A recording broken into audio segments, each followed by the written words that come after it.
Okay, welcome back. I feel like this music needs to be a little bit more upbeat, so let's change that quickly.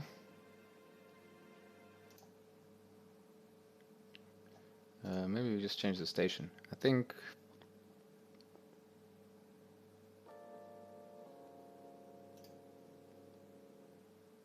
let's try the happy station. Let's see what that gives us.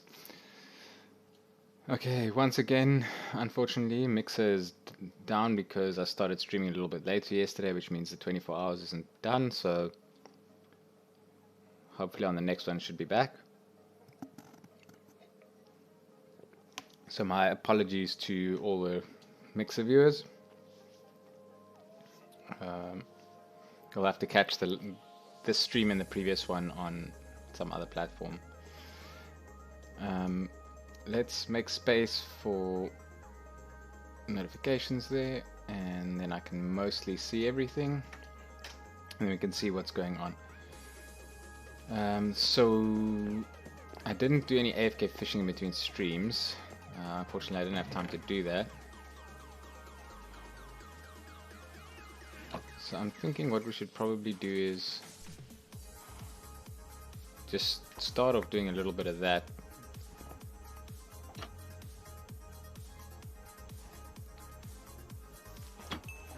Right now we don't have any viewers in, so maybe I can get away with doing it for about 10-15 minutes. We'll see. As soon as a viewer comes in, we might switch over to something else. There are a couple of books that I need from this, so that'll be beneficial if we get that as well.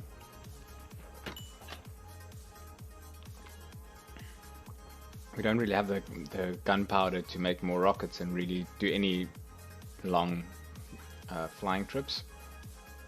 But I want to at least repair the elytra a little bit in case I do use it without rockets and not have it break on me. Because if it breaks, then we have to go back to the end, find another end ship to get an elytra to replace it. So let's rather be safe and sort it out. I think something that I need to do as well is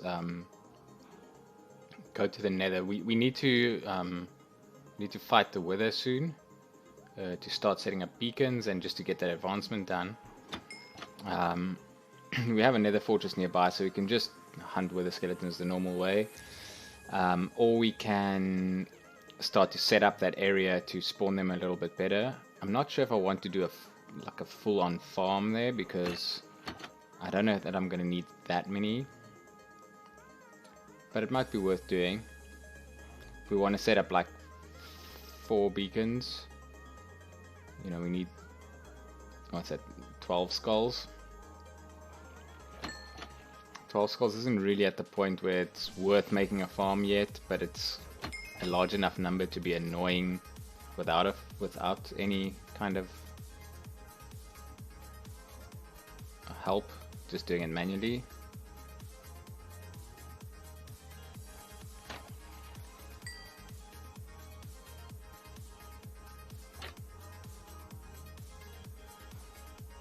Okay.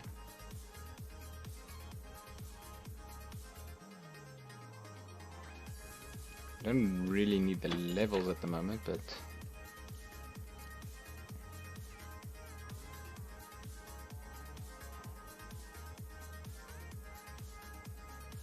I guess if we end up getting them, we end up getting them.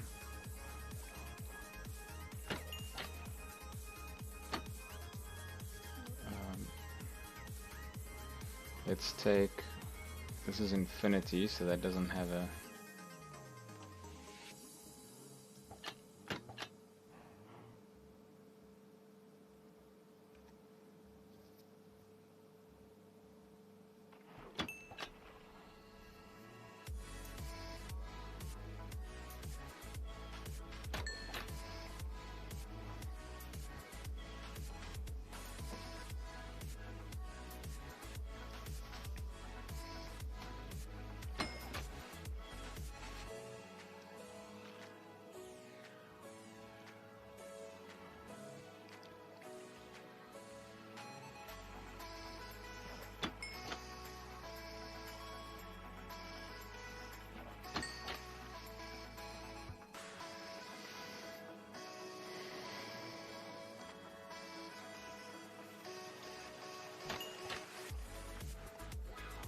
I've recently been playing, I've been playing a little bit of No Man's Sky in my spare time, which between my 2 other jobs and this, I don't have that much time. I basically started playing it again a little short while after the latest update came, Beyond. And it's been pretty good. I played No Man's Sky back when it came out, back in the days of the whole hype scandal thing. And even then, I kind of enjoyed it. It was a little bit simple. There wasn't that much to do. It was mostly just survive and explore. But you know, it was a nice, relaxing game that you can play to, you know, just to see what the planets looked like and just to find all the stuff. I mean, the main drive was to upgrade your capacity and then find a nice ship, and that was basically it. It's still kind of the same. There's just some base building added in now, and there's you know, there's a little bit more story and stuff, and they've fleshed that out a little bit. And there's multiplayer as well, of course, a little bit better multiplayer support, but nothing drastic. So I've been thinking, I actually have been considering playing that on stream. I'm just not sure if I should alternate it with the HCMC100 or if I should finish the HCMC100 and then start doing that. My only concern is if I stream HCMC100 every single day, I don't want to get kind of frustrated with it or bored of doing the same thing. So I think at some point it might be nice to alternate between the two. But I think just to kind of keep with the theme of what I'm doing at the moment with HCMC100, I was thinking of doing a similar challenge with No Man's Sky, where I would basically start a permadeath run, and I would set as a goal for myself probably to get to the center, which is, you know, that's kind of like a standard goal. In fact, most of the achievements are just regular achievements, but one particular achievement in the game is to get to the center of the galaxy in permadeath mode. So obviously in my regular normal playthrough I'll get all the other achievements, but I'd have to do a permadeath playthrough to get that one. So I thought, you know, once I've played through the game enough that I kind of know what to expect, you know, I'll maybe get to the center of the galaxy, finish the story and all that kind of stuff in my regular playthrough. And once I do that, I might start a permadeath playthrough and I might play that on stream. Because that gives me enough time. I still have to finish the game, get to the center of the galaxy. So that gives me some time to finish HCMC, or at least, you know, to get closer to done with it.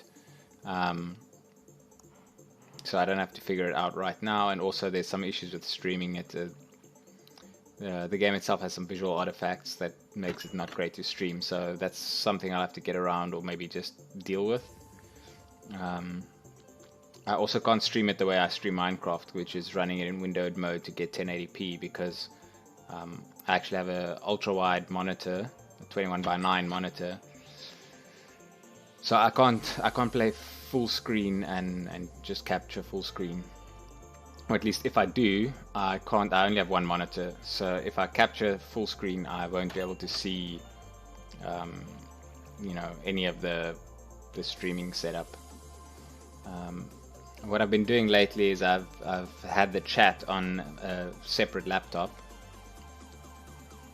So that might work if I have to go full screen, because No Man's Sky uses the Vulkan drivers, or it uses the Vulkan API. So for some reason, OBS with Vulkan doesn't capture the window properly. It has to capture the whole display context. So you have to go in like full screen mode. And so in that case, I'd have to go full screen, but I'd also have to go full screen with the screen resolution that isn't ultra wide.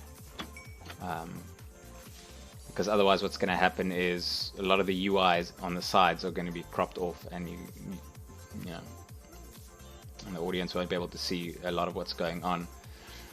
So that's something that I'll have to figure out, but it's doable. And then the other thing that I've been playing is I've been looking a little bit at Green Hell, which came out I think yesterday, but that I don't think I can stream because just the dialogue in that already is, you know, is already meant for mature audiences. I think the game is rated you know, teen or higher, so so I definitely won't be able to play that on stream. So I think I'll because they released the story mode recently, so there's actually a you know, a campaign or a story to go through. But that's fine. I'll maybe just play that in my spare time if well, actually I won't have enough spare time to play that, so I probably won't get to it. Then the other thing that I've been playing is an MMO, because everybody's been playing WoW Classic, and I recently, about a year ago, got back into World of Warcraft after not playing for maybe 6-7 years. And I kind of played through from the beginning. I created a new level 1 character and got him all the way to max level. And you know, and to try and get some of the newer content that I missed out on the last 6 or 7 years. And after a while, it was taking way too much time, and I wasn't getting to like the end game. So I stopped playing that, and now with WoW Classic out, I just don't feel like starting level 1 and doing that whole thing again. So I'm giving that a miss. But what I did see is I saw somebody else stream it. Zaffa Geek was streaming a game called Legends of Aria, and when I saw it, it immediately reminded me of Ultima Online, which is a game that I played a lot of as a teenager. And it was tough for us being in South Africa. There weren't any servers in South Africa, so latency was bad. The subscription costs were expensive. It was really tough. Most people ended up playing. There were like fan-made shards where basically they used you know, decompiled server source code or something to run a server that basically emulated the official ones, and then you would just use the game client, the official game client, with some changes to it so that you could connect to those servers. And that mostly gave us the experience, but obviously there was a whole bunch of problems with that. It was always a little bit behind, and there was always some bugs and stuff that wasn't in the official version. And then Origin or Electronic Arts, I think at that stage, clamped down on those. They didn't want people to do that because obviously they saw it as a way of circumventing the subscription fee. So there was always some issues with that. And this Legends of Aria looks like it's a recreation of the old Ultima Online, just in a more modern engine. It's obviously built in Unity, so it's 3D, not 2D, and they kept a lot of the game mechanics from Ultima Online, like the skill system, the inventory system, you know, all that stuff is basically the same. So I think for most people who are used to AAA titles today, they'll see that and not necessarily want to play it. But I actually like the nostalgia of playing something so similar to it, and I actually like the fact that it's. I mean, back then it was complicated, the economy and stuff. The fact that they had, and I mean this is in the 90s, they had player housing, they had, you know, they had a player economy, so people were trading items amongst themselves. They had like dyeing of items so that you could, you know, get everything in different colors, and you could really do quite a lot in terms of cosmetics for your character. You can kind of decide what he should look like, what he should wear, all that kind of stuff. And nowadays that's not such a big deal, but back then it was quite a big deal. And so I think the audience of this game, because it's still fairly new, and obviously it only appeals to a subsection of gamers. Even in MMORPG gamers, people are expecting something more like, you know, World of Warcraft or Guild Wars or something like that, with a lot to do and a lot of content that you can grind through. Whereas this is much more sandbox. It's more like playing Minecraft online with other players, where you can, you know, kind of build your own stuff and pick where you want to live and that kind of thing. It's obviously not procedurally generated, so it's not quite so much exploratory, but I haven't been around and seen how big the continent is, but my guess is if it's anything like the old Ultima Online, you can probably spend a fair amount of time discovering everything and exploring everything, because, you know, most regions are not that accessible to new players, so you have to kind of progress in the skill system before you can kind of go everywhere, so to speak. So I'm thinking of streaming that, but that's obviously not very exciting. That's you know, there's a lot of grind in that game. There's a lot of like administrative stuff, like, you know, searching for certain things, accumulating resources, trading with other people, and so on. Even the expeditions that you would do would be like kind of organized with other players and just basically farming resources. And the game is still fairly new, so there's a lot of stuff that's not implemented yet, and a lot of things that it's still kind of missing or not working correctly. So personally, I don't mind that. It won't really frustrate me. I'm okay with that, seeing as the way I played Ultima Online before, I had things like that anyway. But I don't know if the audience is going to be okay with that. So that's something that I might try. I might do a stream or two of that when people are on, and see if they're okay with it, if they find it boring, whatever. The directory isn't big on Twitch. I looked the game up when I was watching somebody stream, and there was 2 streamers streaming it. And after half an hour they stopped streaming, and there was one other person streaming it, and shortly after they stopped streaming as well, so there was nobody in the directory for the game. So I mean, that's not great for my channel for discoverability, because people aren't going to be you know, looking for the game and then finding my channel.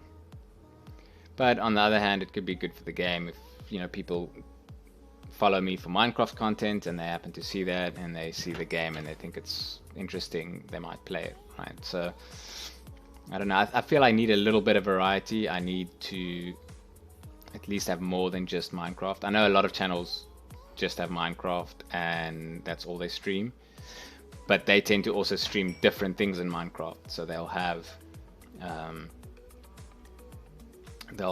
some like a vanilla series. They might have a mod pack or 2 that they're doing concurrently, and they'll just rotate it during the week.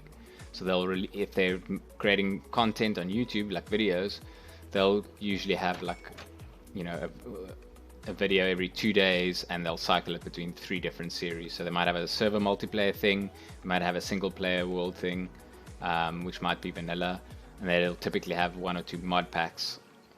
And if you do that, there's enough variety in Minecraft itself that you can stream only Minecraft and not have any issues.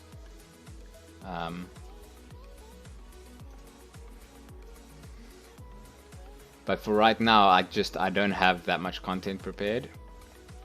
I have 1 or 2 things that I'd like to do. I have an idea for a server multiplayer series, but I first need to create the server, and the thing that the server is driven around doesn't exist yet, so I'll have to make that mod first.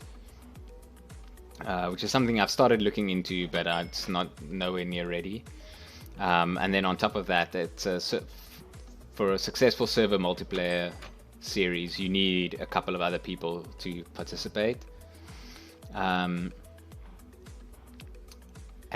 again, with any kind of multiplayer streaming environment, you know, you have to pick the people correctly, because You know, if you want to have a family-friendly channel, then you have to have a family-friendly server, and you have to find streamers who are interested in the idea, who have enough time to commit to it, and you know, are also dedicated to having family-friendly content and all that kind of stuff, so that you don't have to worry about it.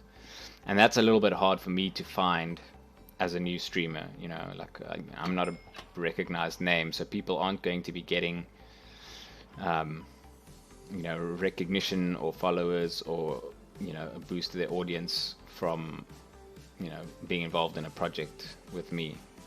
Now, if I get some bigger names involved, that, you know, that might be, you know, something that they would consider. But what I'm thinking I'll have to do is I'll have to find smaller or newer streamers who kind of buy into the idea, that are interested in doing something like that, and trying to get enough of them together that, you know, we can get it started and give it a go. We'd probably need at least 8 people to start with, because with most of these things, most streamers are not full-time streamers, and so their time schedules can vary quite radically over the course of a couple of months. And so if we start with 8 streamers, within 3 months there'll probably only be 4. So 8, I would say, is the bare minimum, because with 4, even with 4, it would be difficult. Because the concept that I'm going after is something that requires multiple players. Like, I couldn't do it on my own. It wouldn't work as a single player thing. That's why it needs to be a server multiplayer thing. And so if we start with 8, we would still need to look for other people, so that we either build up to 12, so that if anybody leaves, you know, we have people that we can add, and we might have to shortlist some people to say, okay, we're going to start with 8, you know, you're in line to join us, but we might phase them in as time goes by. One of the tricky things with a server multiplayer thing like that is having players all over the world, which is usually the case, and have them get decent latency to the server. You have to decide where to put the server. It'll probably be in Europe then, but it depends who the players are. And you don't want to disadvantage anybody, because if you put the servers in the US and 2 or 3 players are in the US and everybody else is from Europe or Australia or whatever, then, you know, those American players have an advantage. So, or at least the experience for them would be better. I could definitely put the server near me, but that's going to have the experience be quite bad for everybody else, because nobody else will be near me, unless I find some South African streamers to do it with. But they're it's not that there aren't. There probably are quite a few, but from what I've seen, the Minecraft community in South Africa is mostly, the ones that I've seen are mostly console and other platforms. There isn't a big PC Minecraft community, and not a particularly big modded player base. I mean, there's obviously a ton of people who play modded. It's just they're not streamers or YouTubers or whatever that I've seen. I haven't specifically looked for South African Minecraft YouTubers. I just watch whatever content I find good. I don't particularly bias my viewing to local guys. I've recently got involved with ZA Streams, a community of South African streamers mostly on Twitch, but some on Mixer as well. And I've kept an eye out for what they stream. But mostly it's, you know, the regular things, some, you know, PUBG and other shooters, some Fortnite, and quite a few of them are variety streamers that stream a whole bunch of indie games and stuff. But what I'd be looking for is somebody who does primarily Minecraft content. And so I know 1 or 2 people that are like that and are still, you know, smaller streamers and open to the idea, but not enough to do it. So we'll have to figure out whether or not we can pull that off.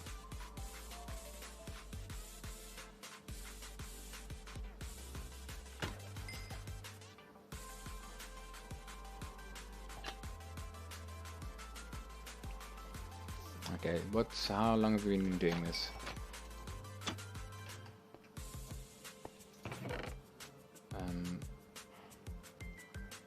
Oh, we got a new infinity bow that we can use.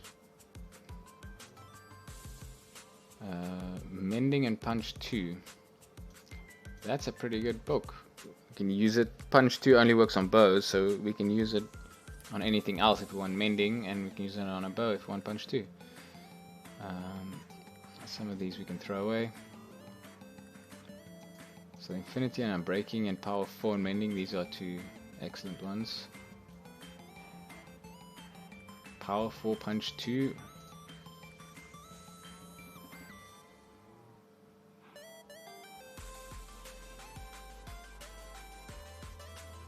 I don't think we need that one.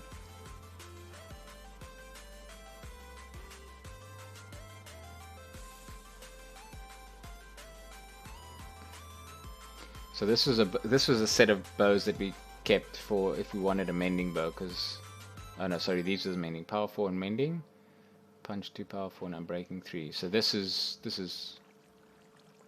that's everything we need. This one was meant to be the Infinity one. So we put Infinity, Unbreaking 3 and Power 4. Then we just need another Power 4 and Punch 2.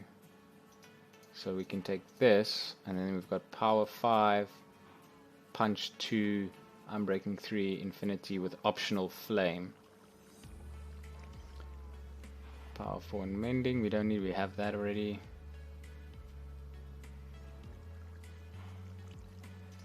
So we can actually disenchant all of that.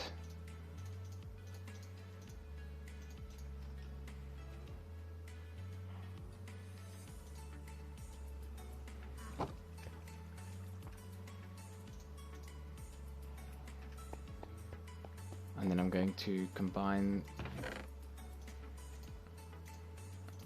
Actually, what I might do is just do some admin, sort this stuff out a little bit.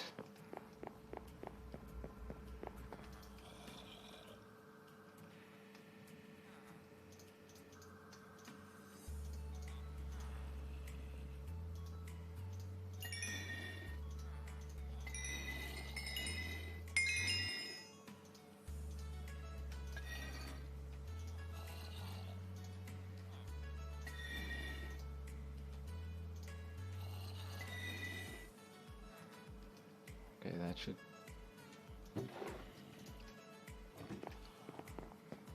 give us some books. Oh, I still haven't sorted this out. So this crossbow I need to keep. There's still some advancements that I have to do with that. I actually need to kill the phantoms. So it's actually good. I didn't sleep while I was here, which should mean that I can. Let me just grab everything out of here so I can put it back. If I give it time,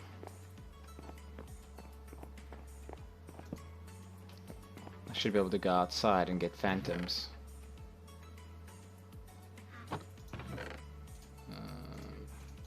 So let's do this way. Bows, saddle, crossbow, chests,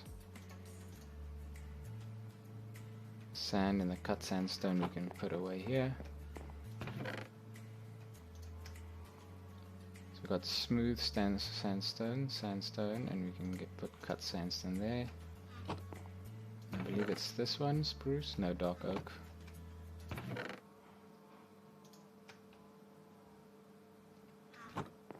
And I'll put this crossbow, well, I guess I should keep it with me because I need it now if I'm going out. Is it dark? No, it's not dark right now. But I must remember not to sleep.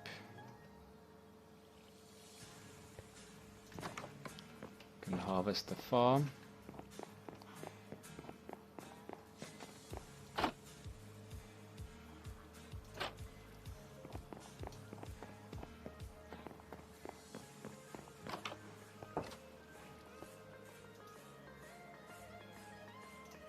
Potato, potato, carrot, carrot. I'm gonna have to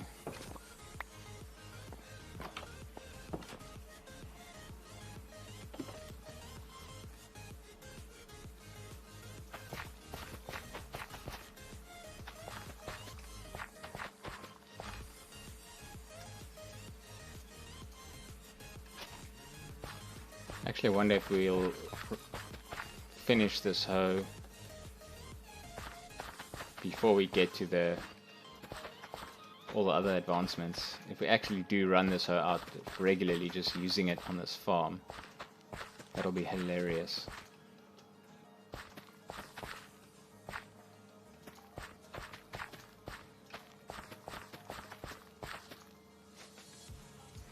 Another game I used to play that I actually stopped playing a while back is Warframe. I kind of started playing that as one of the, in my opinion, one of the better free-to-play games. You know, it's like one of those games that they created where, you know, a lot of games say free-to-play, but if you're going to play it any way seriously, you're going to have to end up spending money at some point. And my experience with Warframe was that you could definitely play it and not pay anything. And in some ways, it's actually, the game's better if you don't pay, because paying just speeds up some of your progression. Not progression really. It just makes it a little bit easier to get certain things. But it doesn't. There's nothing that's like locked out.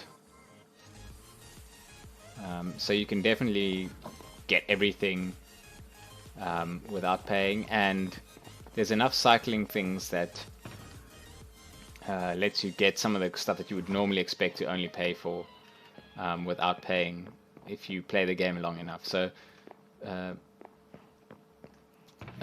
letting it... Oh, this is in here still. Letting it take you longer to get stuff done can actually be beneficial. But again, I had the same problem that I have with most MMOs. Like it does end up taking quite long, and my gaming schedule can be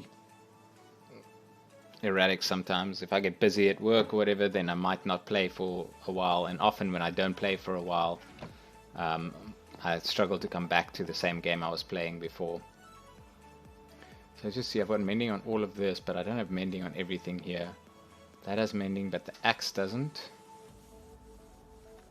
And the fortune pick doesn't. So maybe I put mending on the fortune pick since we have the mending book. We don't really need the punch too, because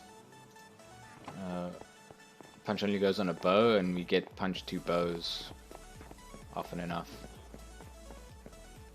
So we're going to need this pick. Put that on there. It should do the same thing, but just with mending, and then we just call it fortune.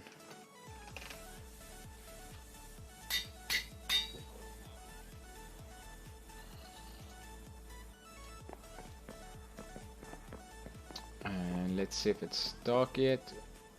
Nope. Maybe we should put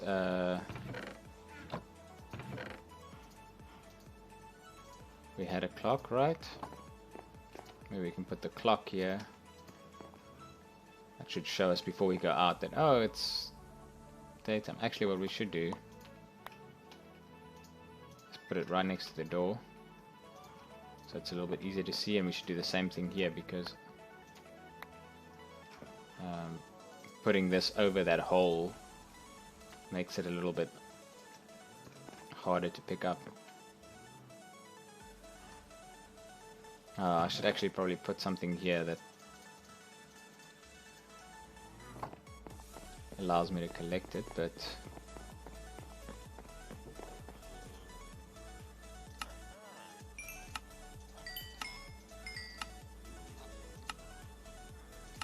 I'm just going to do this now while he's not on cooldown.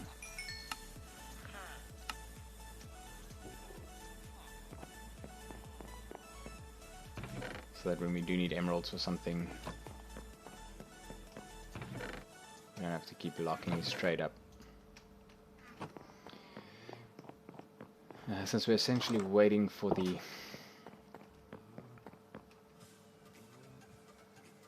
this thing, so it's piercing 4.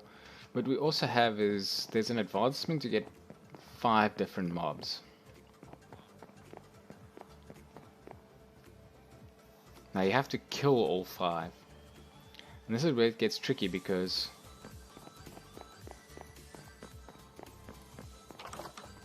let me just try something. Do I have arrows? Yes.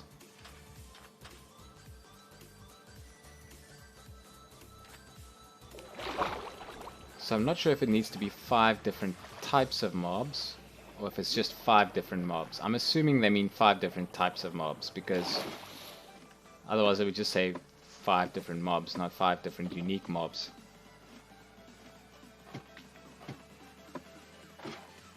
Oh wait, but we need to get the advancement first for the 2 phantoms, because I suspect that that's a prerequisite for that advancement.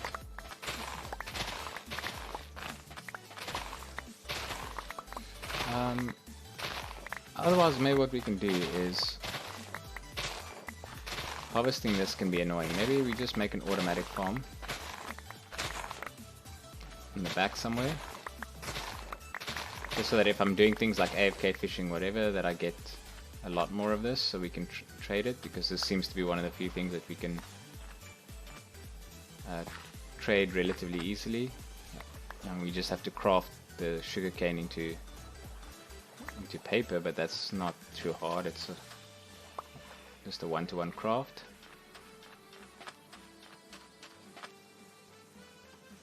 Maybe we build it over here.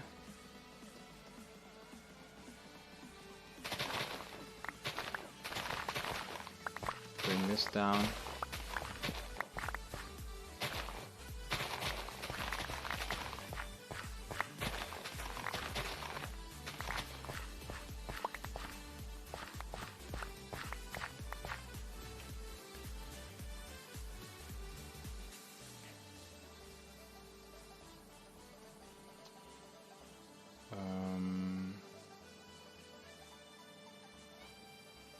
I'm a little bit curious. So the floor is, this block is the floor level.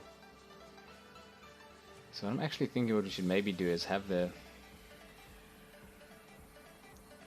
one of these is the sugarcane chest. No, it's not that one. It's wheat.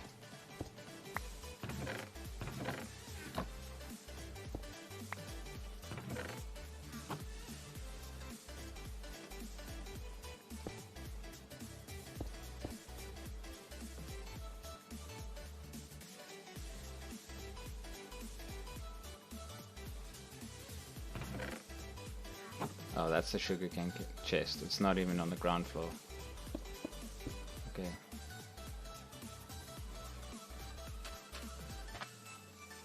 So let's see if we've been fishing for a while, but I don't know if we've been fishing for 3 nights.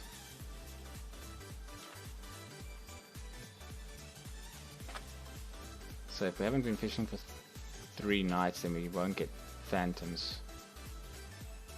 Actually, sometimes the phantoms don't come right away when it's nighttime. They come just before the morning.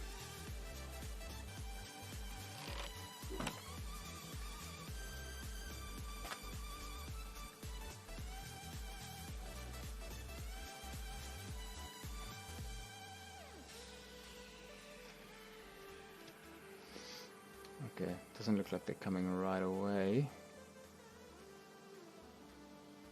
So what we can maybe do is go inside, figure out what we need to build this thing, and get that ready so long.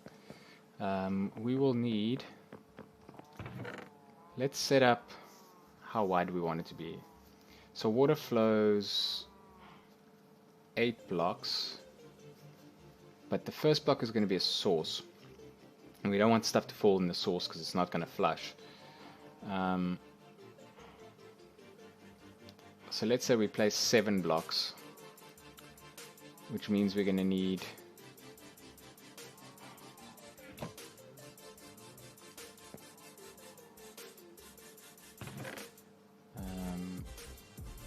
we have a piston here. We need a piston for each one that we're going to break. And then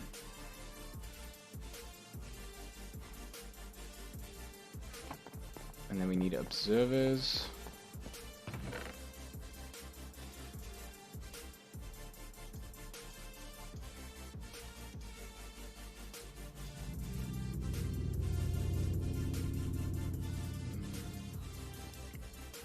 I need a little bit more.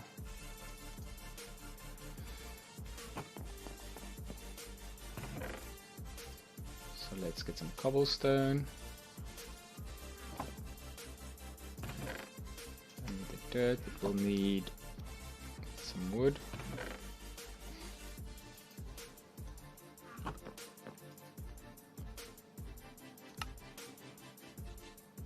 Oh, we need iron as well.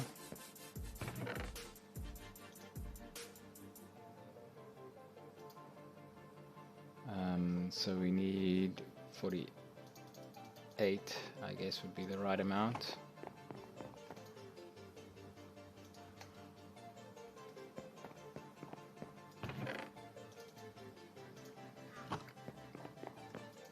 So at the very least we're going to need 7 pistons. And for observer, I think we need quartz. Oh, I don't have the...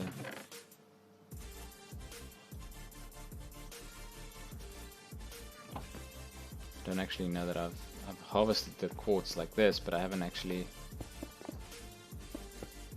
gotten any quartz yet, which means I don't have any of those recipes set up. That's fine, we can just mine it out. Should give us some experience as well, not that we need it right now, but it's handy to keep these for when you need experience. And then we need to switch to fortune, and remember that you switch to fortune so that I don't break an ender chest with it like I did before.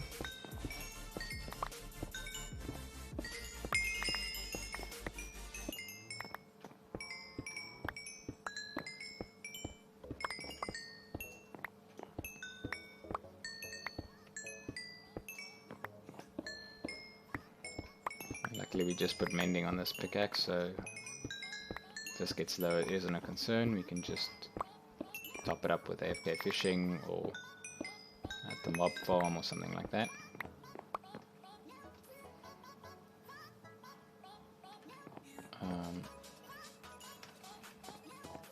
Where's this? Here it is. So we're going to need... So what we can do is we can set up one observer to look at a specific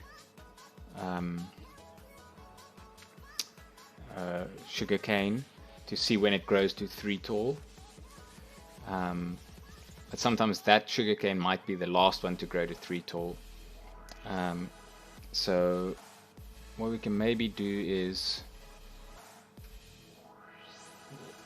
what are we running short of here? Cobblestone? Okay.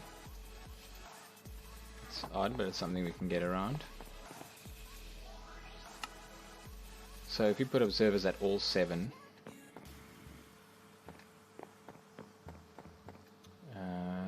then we'll need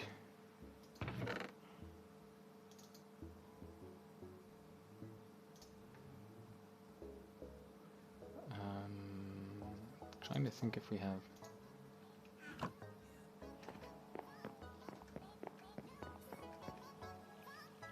almost the end of the night. How did that zombie get there?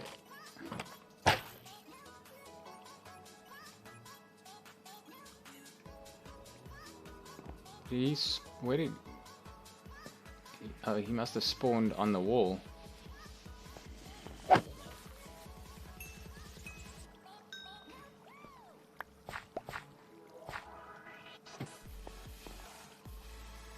That's interesting. Let's thought these were slabs. Because if that one's placed, then that must be a half slab. You can't spawn on this. Can't spawn on this because I can't place anything here. You spawn here. You can't spawn on that. It's redstone. I would have thought that that light would have stopped him spawning there.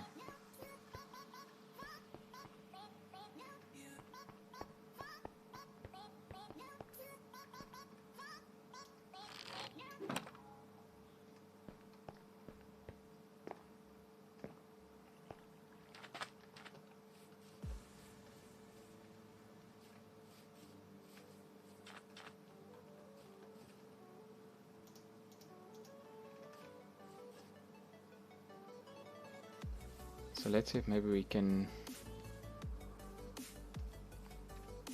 get them out of the cave.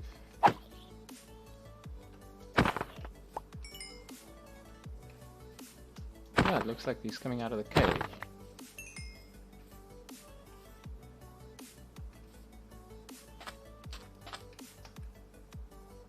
I wouldn't have thought that they can get up there.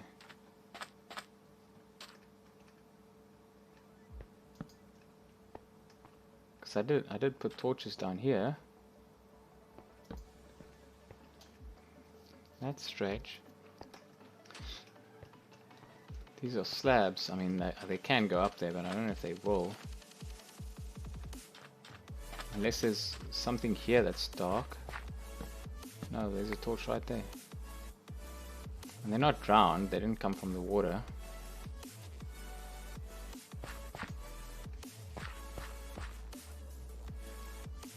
Could be that they came from under there.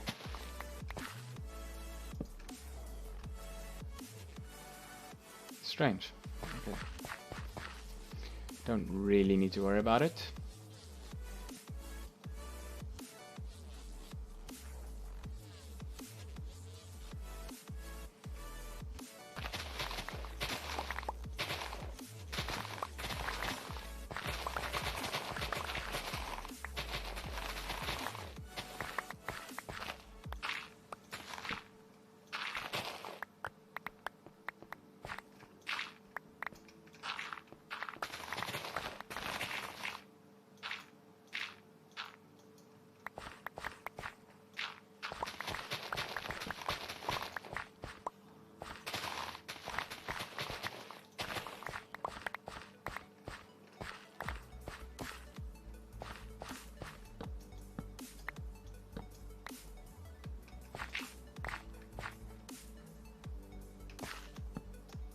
Rid of this tree. That should give us some saplings, and then we can get some more cobblestone from there.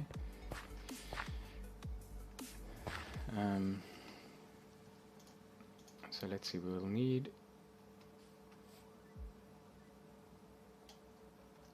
let's do this. Let's put this as the water source. That way, 1, 2, 3, 4, 5, 6, 7.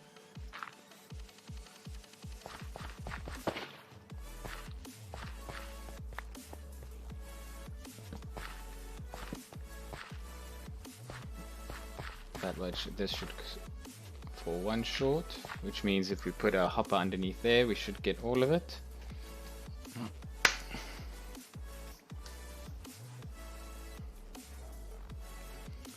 And then if we want to extend it, we just put a water source 7 over so that it falls down here. And I think that'll allow this to continue growing. So what we'll have is 1, 2, 3, 4, 5, 6, 7. Oh, so here we don't necessarily want one to grow. We want these 7 to grow. And then what we want to do is we want to have a sensor. So we want the pistons to break on the second block. And so let's put these here just to give us something to place it on. And we stand in here. Oh, I don't even know if I can stand on this side of it. You should be able to do that. Nope.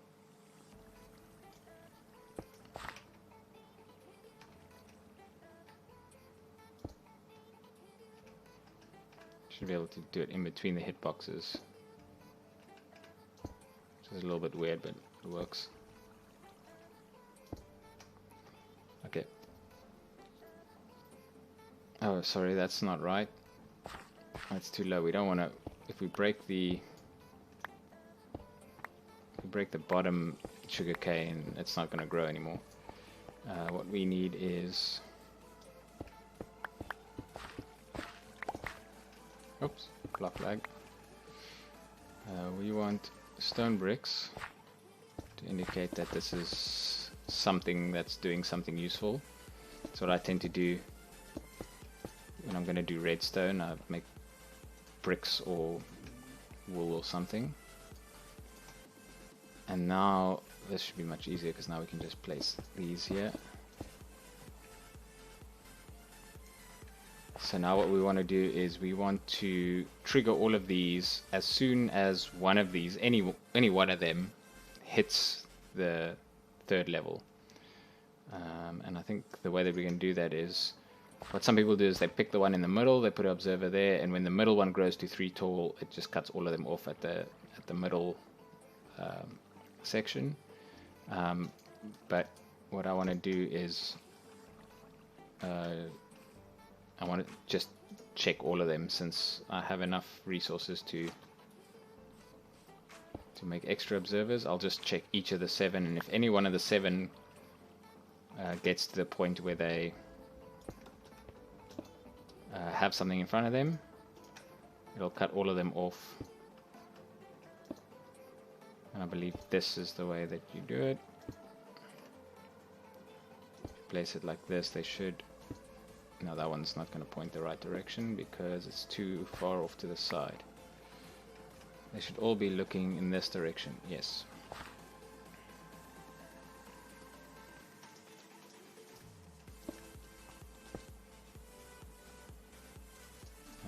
Place observer here.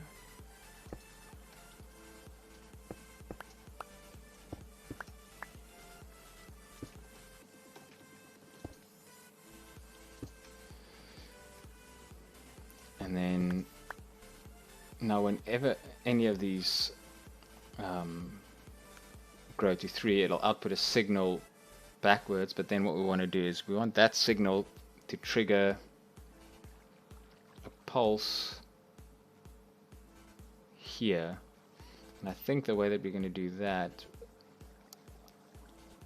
the redstone might be like more cost effective if we did it a different way with just with the redstone dust. But I think if we place an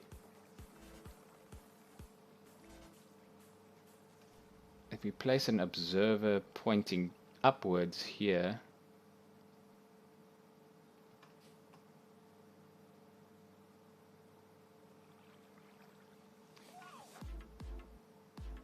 let me try something here. Let me put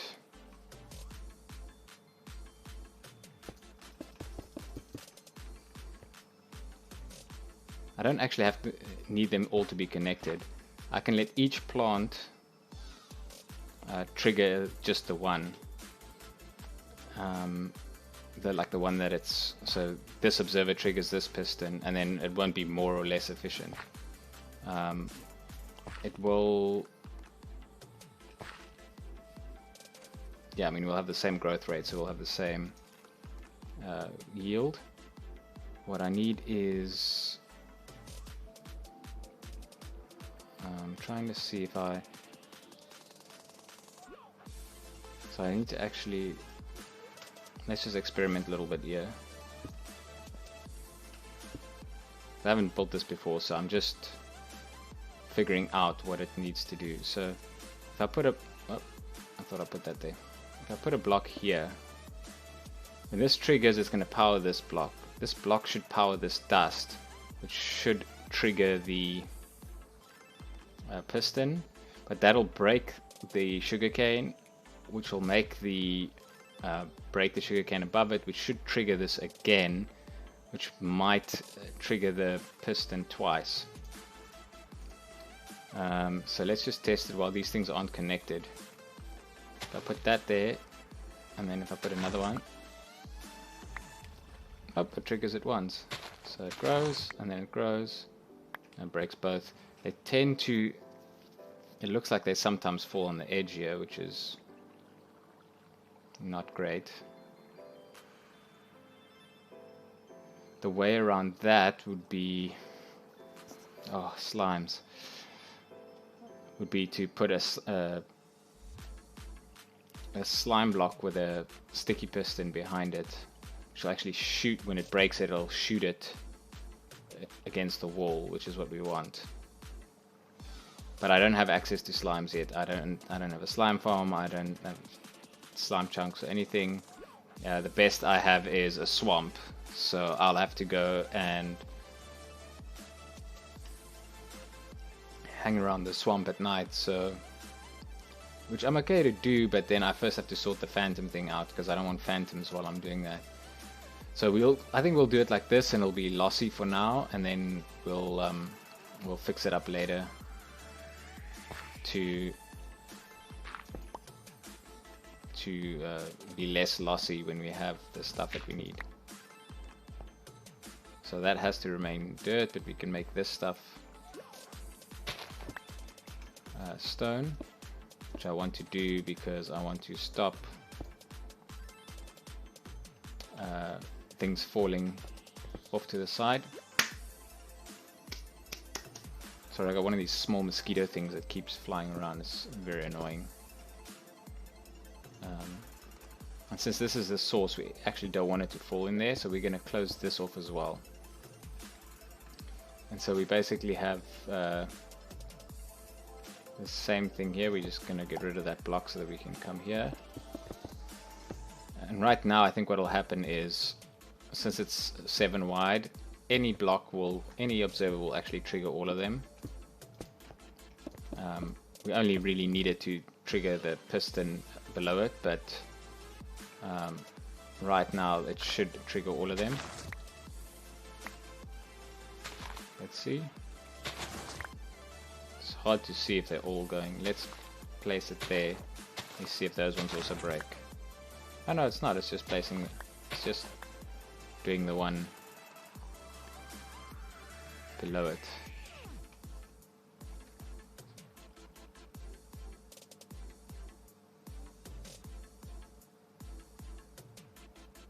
That's strange.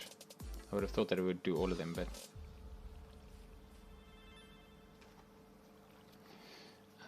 so that's all we need there, and then we just need collection of some sort. And what I think I'll do is,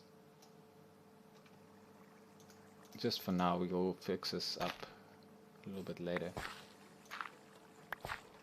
If we have a hopper here going into a chest here, that should do.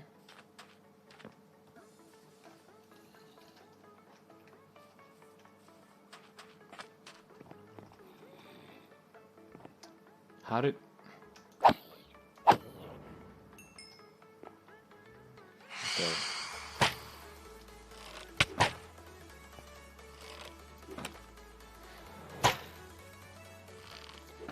Okay, so now we need to try and line them up.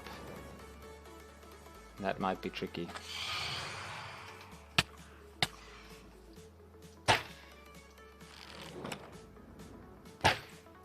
Okay, I got both of them.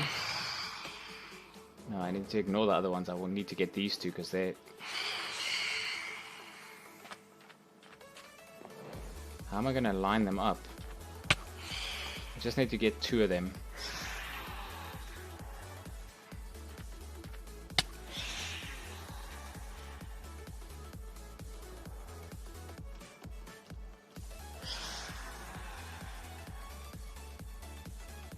They tend to get stuck on roofs.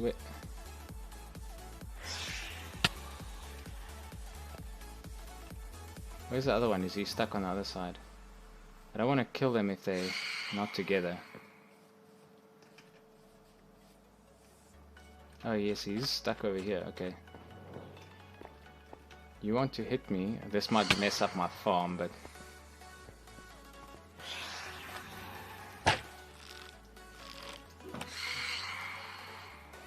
Can you get through here? Not really. Need them to...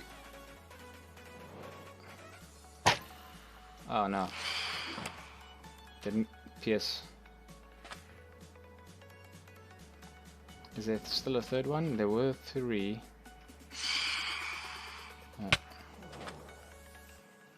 Not really worried about my health. I just want to line them up if I can. No, I think the third one is stuck on this side again. You still stuck here? There's one.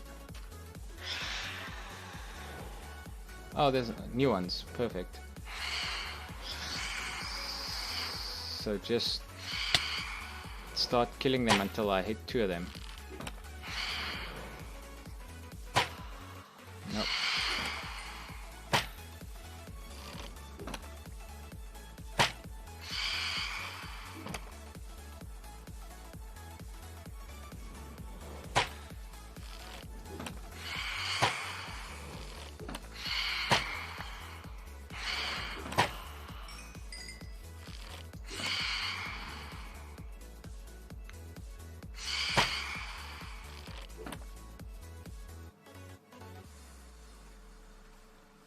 Hopefully we spawn more and then we get them kind of at the same time.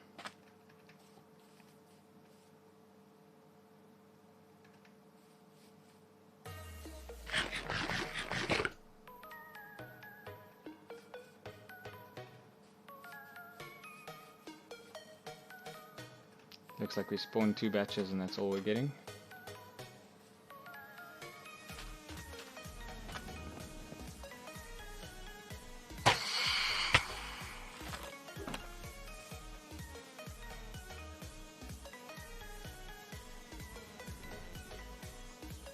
Oh, this one's alone. I think, oh no, there's a second one. Oh, but he was almost dead. Okay.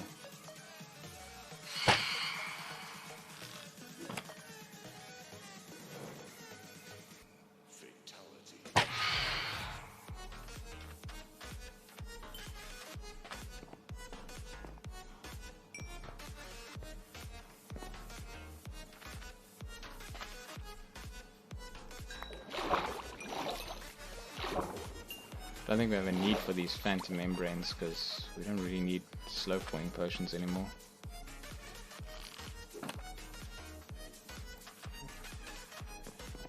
I was trying to get a hopper and chests. 2 chests and a hopper, I guess.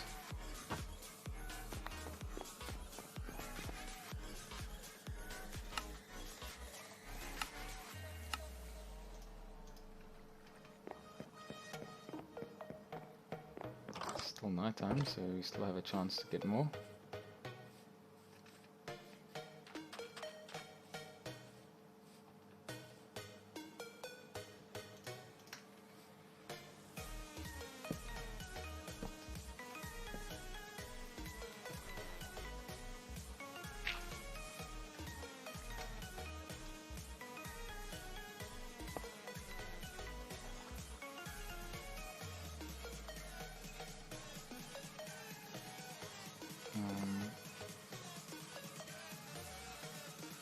Okay, so I think I should have 1 more stairs.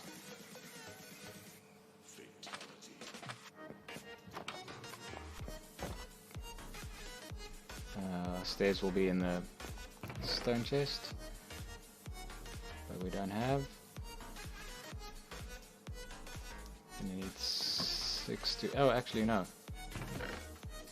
We don't need to do that because we should have a stone cutter somewhere. What did I do with my stone cutter?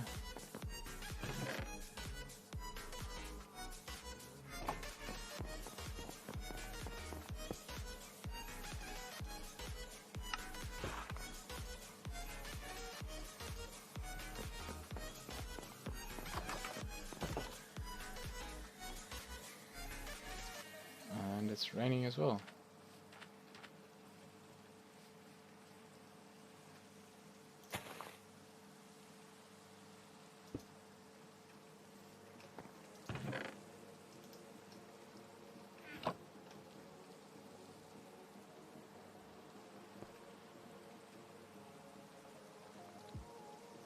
So basically what we want to see, and I'm going to close this off just to stop the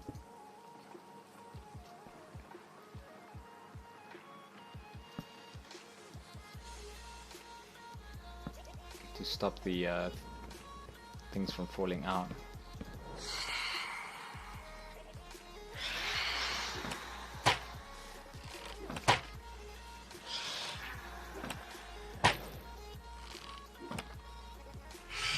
So you first have to damage them a little bit, and then you have to get them to line up.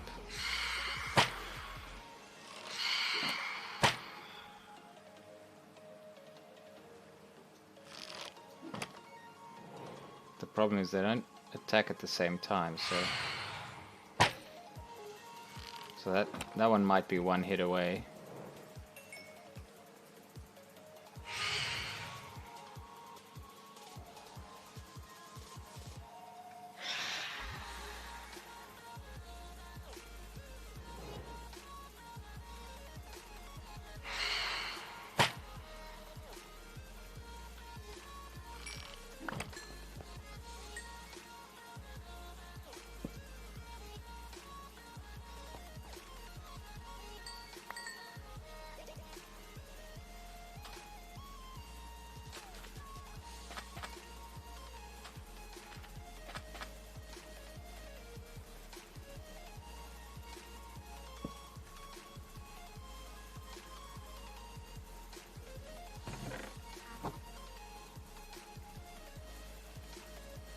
So I guess now we just have to see. This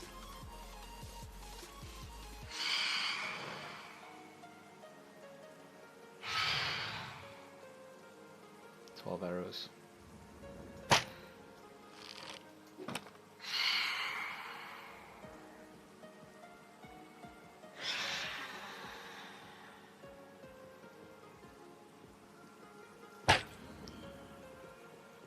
He's gonna burn up anyway. Oh, there's another one? If I knew there was two, I would have tried to kill them in tandem. What I did last time to get that advancement is I pretty much stuck around at night on top of a plateau and just had them attack me and hope for 4 or 5 to spawn and then just shoot into them until coincidentally 2 of them die on the same shot. It sounds silly, but it was actually the most effective way to do it.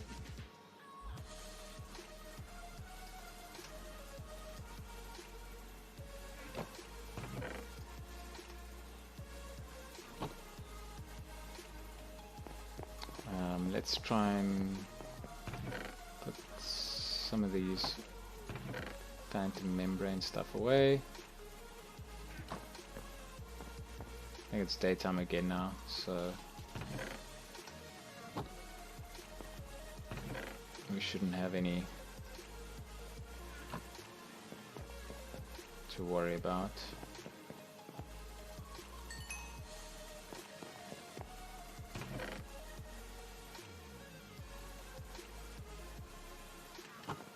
We can maybe make a few more blocks because we want to fill this out for. I don't actually think we'll end up using the blocks for any of the beacon bases, but just in case we get a iron farm or something, we want to kind of organize it nicely. Shouldn't need that anymore, or that.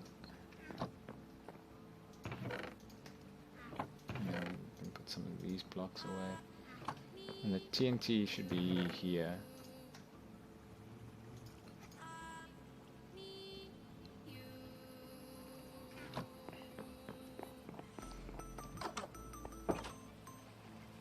Okay, that should help us a little bit with the trading.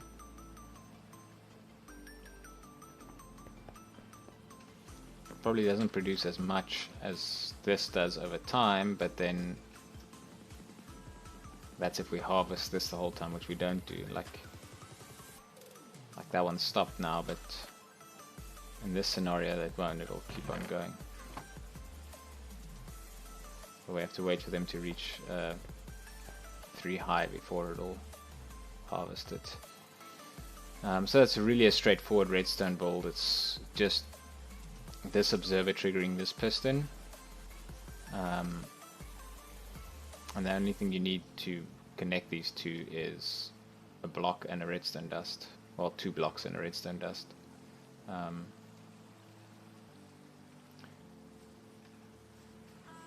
So I mean, it's redstone simple enough for me to do.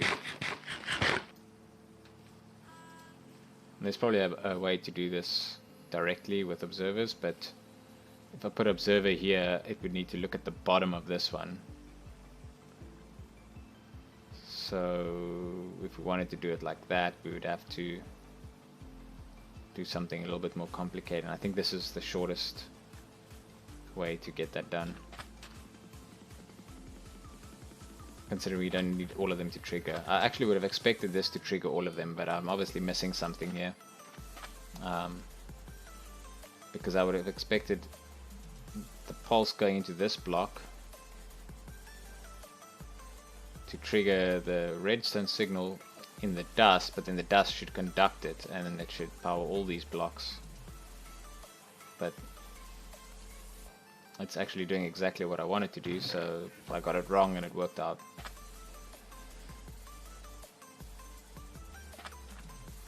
I don't complain if it works out. So where are we now? Oh, 11 o'clock. Okay. So let's see what other projects we can have. We need nighttime again, so we have to do something through this day.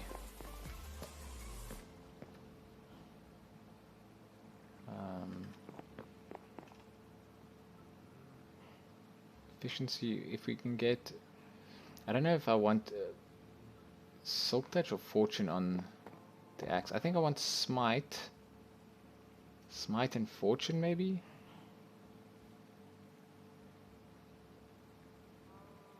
Well, no, so Smite would make it useful against undead mobs. But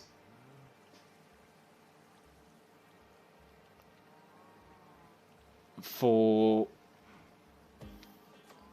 wither skeletons we want looting, so we'll use the sword, which has sharpness already and not smite. What we'd want it is single target damage, which means the wither. So if we put smite 5 on the axe, it will kill the wither quicker, which doesn't really matter because the wither will be trapped and it's not gonna matter. The only thing doing more damage is going to do is going to allow us to increase the odds that we kill it and then it doesn't suffocate. Now I know the nether star drops from the wither is not affected by looting, so if we don't have looting on it, which we wouldn't on the axe, it shouldn't be too much of a problem. We don't want to use it on things like wither skeletons where looting will affect the skull drops. So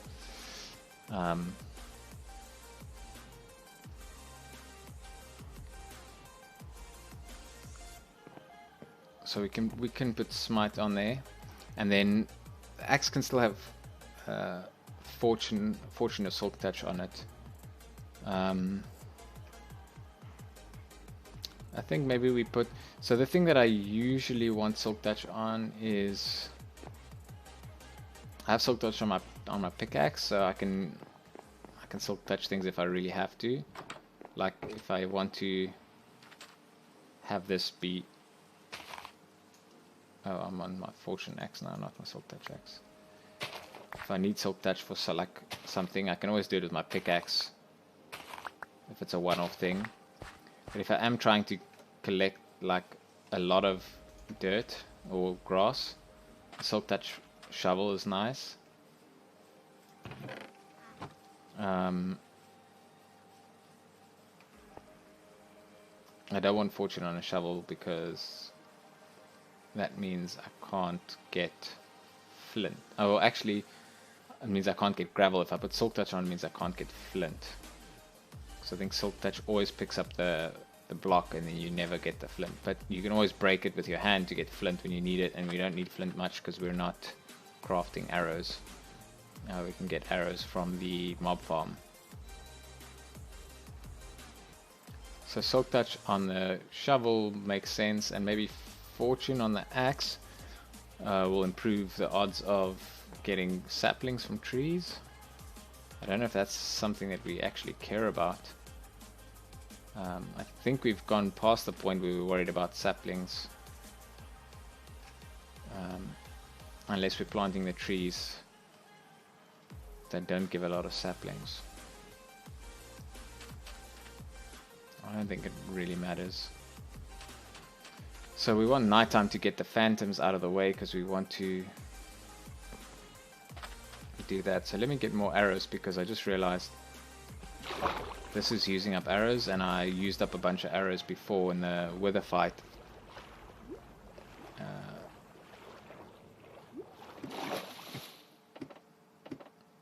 Sorry, not in the wither fight. I've been using arrows with the crossbow for fighting pillagers.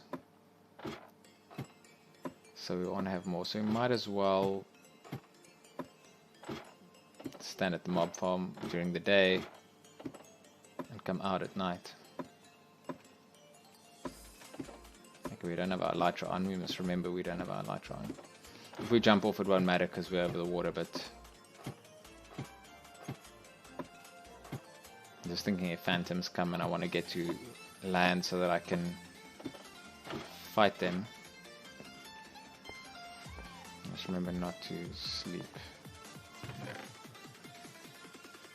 So we already have some here.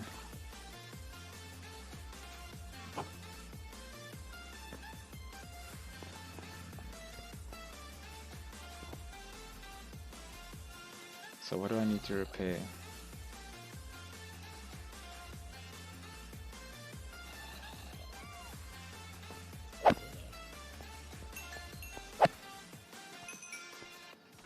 Oh, this way we also get some gunpowder for the rockets that we need.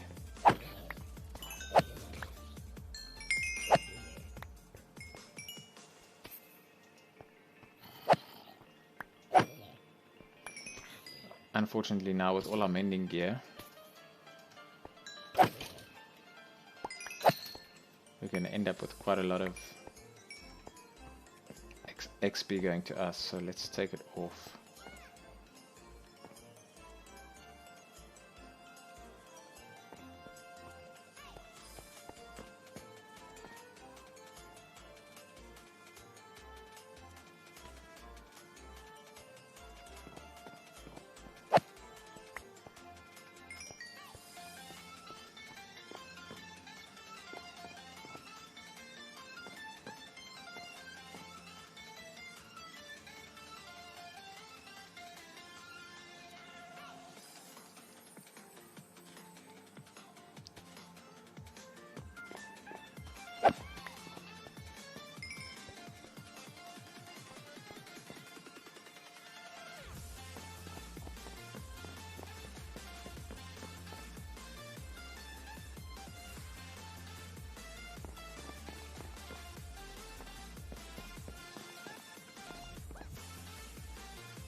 Okay.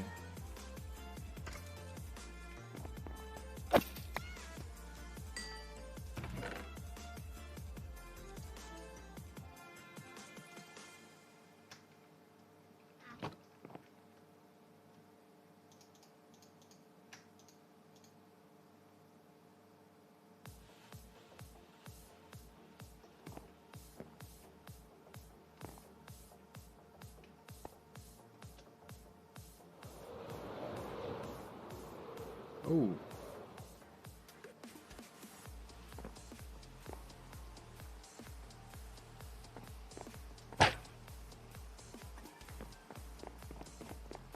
So he's definitely spawning on top of something, yeah.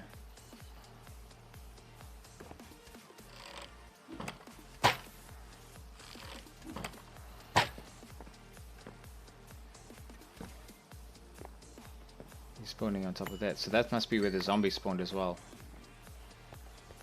Zombie must have spawned on here and walked over.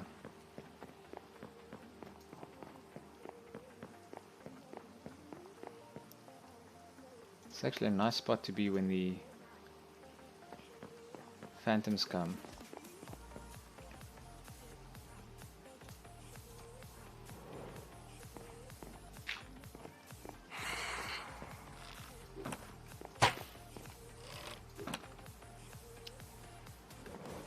And I want there to be one, there needs to be more than one.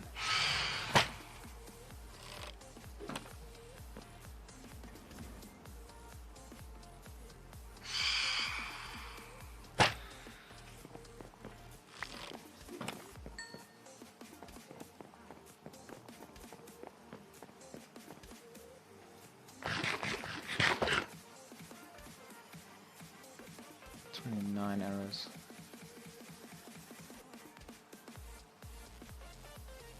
So when they only spawn one, I mean I can't just leave him and let him attack me, so I have to kill it. So I really need them to spawn like 3 or 4 at once.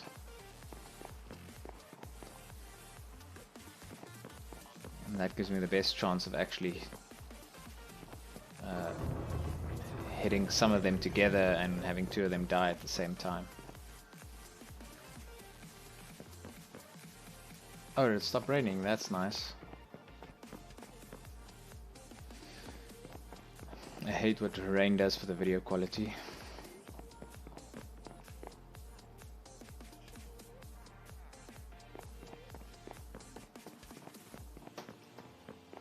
And now they've just stopped coming.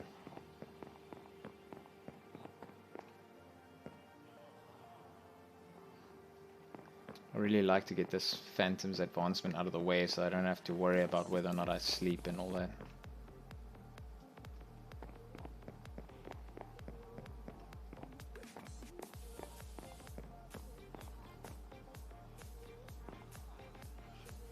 I don't think Phantoms aren't affected by the mob cap if I remember correctly. So I don't think it matters if there's zombies and skeletons and stuff spawning on the island over there. It shouldn't stop Phantoms from spawning. At least I hope not.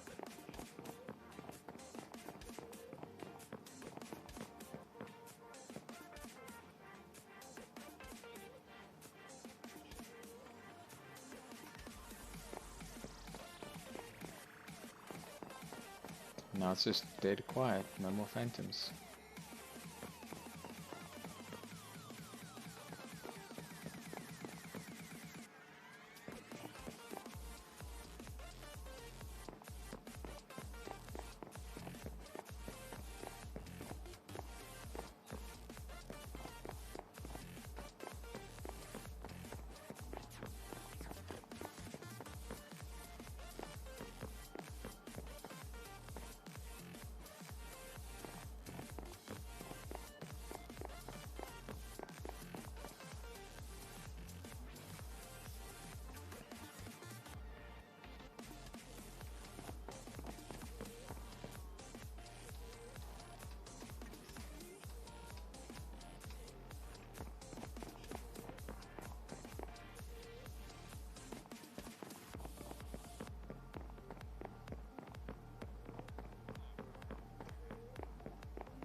I guess technically things can spawn over here as well, so I should light that up as well.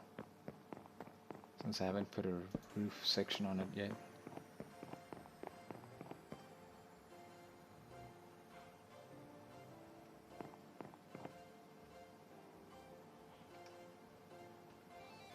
Can harvest the crops again.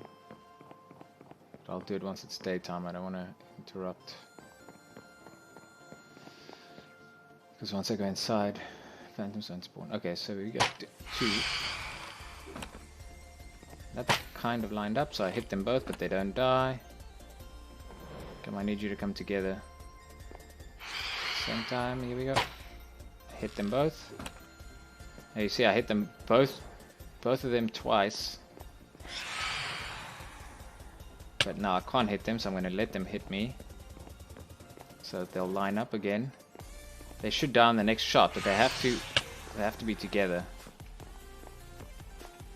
But now they're crossing over every time. I can't hit them both if they're coming like that. And they are gonna die if I... Okay. And come together, no. Ah, see, now the one's taking longer than the other one.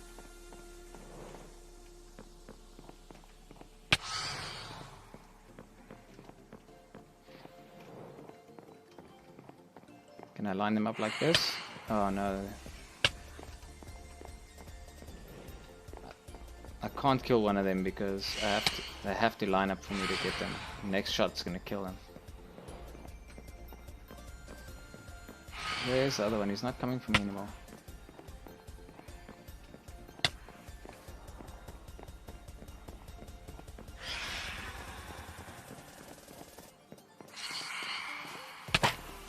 No!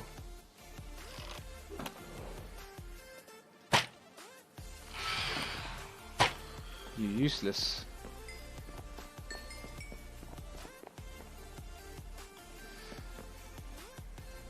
Oh, I thought I could hit both of them. What?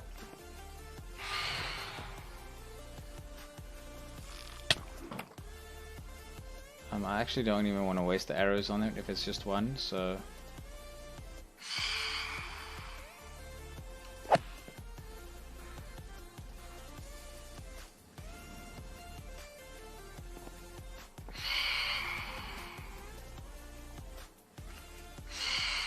Yeah, he's actually just gonna burn out. Okay.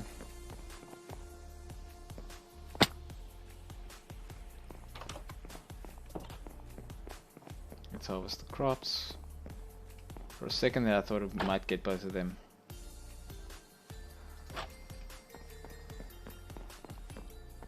I don't know if there's like a contraption that you can build that'll funnel them in a way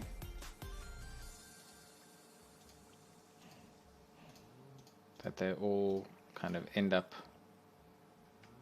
where you want them to be.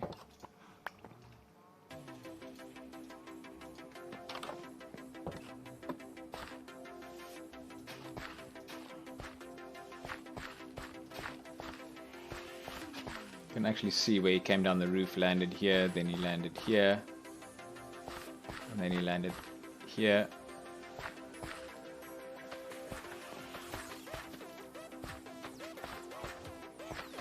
That shouldn't happen anymore, so let's hope we don't have to worry about it anymore.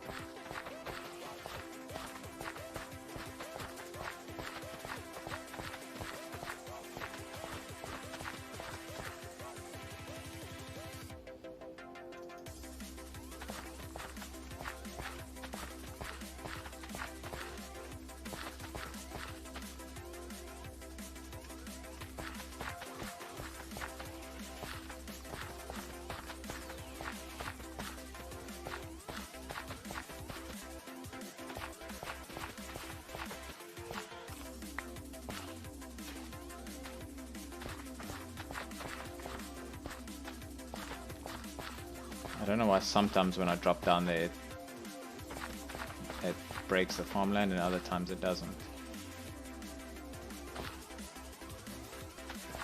It's maybe something to do with if you're running or not, but if I'm running and I'm not meaning to run.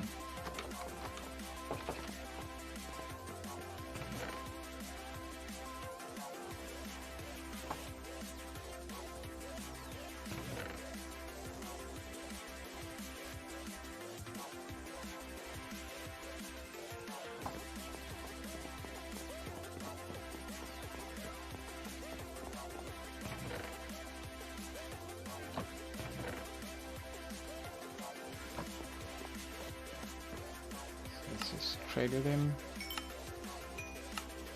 Get rid of some of this.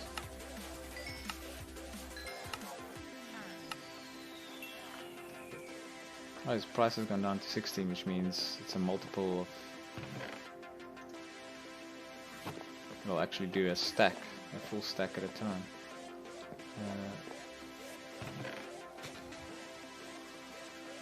I actually wanted to put grass in its own one, but I guess we can combine it there.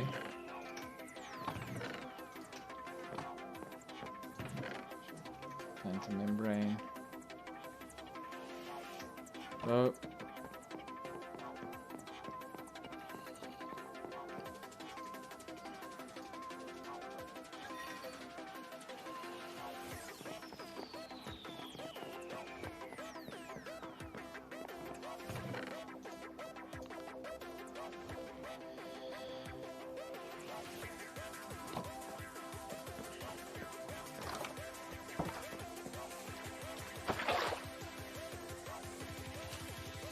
Okay. Oh, for a second I thought my mouse's button stopped working.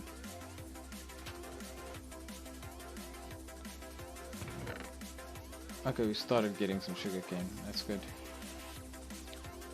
It's not very fast, but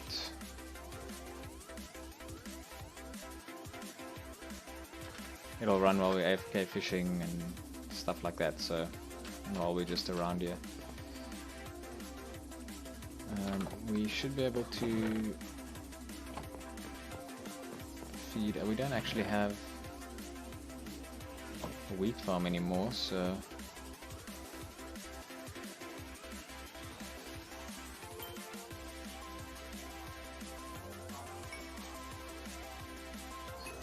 I guess I have to use this up.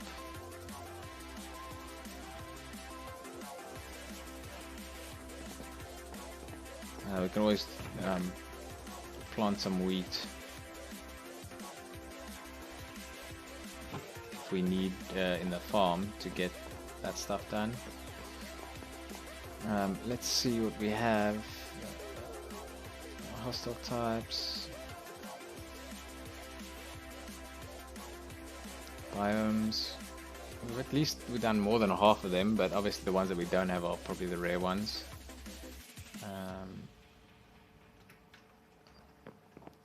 I guess we can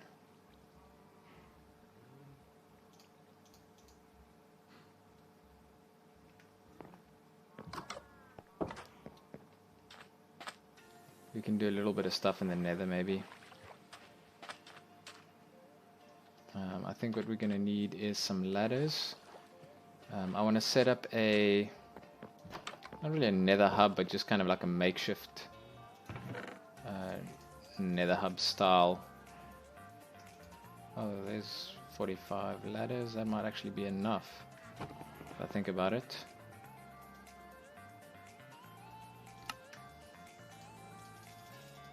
Let's go up to about a stack.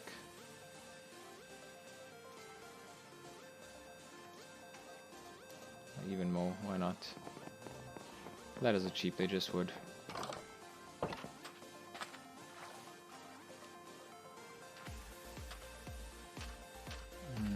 We might actually even see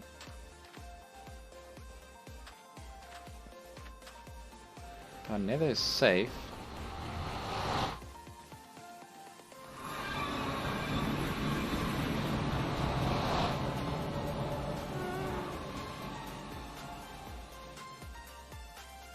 So I don't know how high. There's always a ghast here, but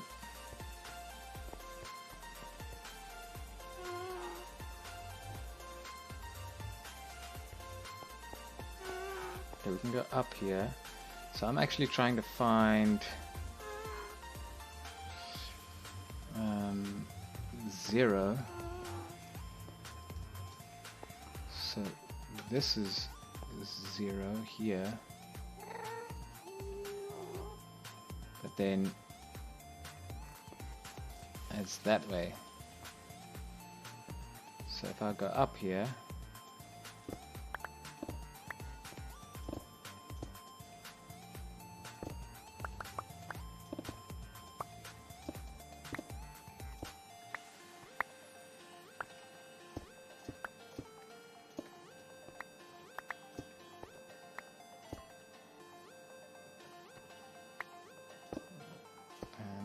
should give us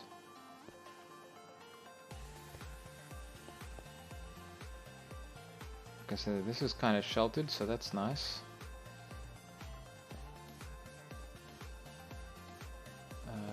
Oh, this is 0, not that.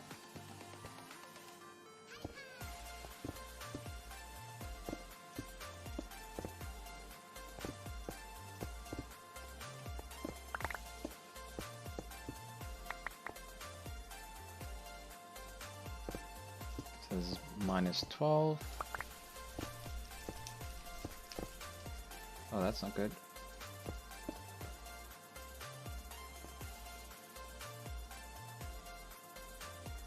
I don't know where that's gonna go, but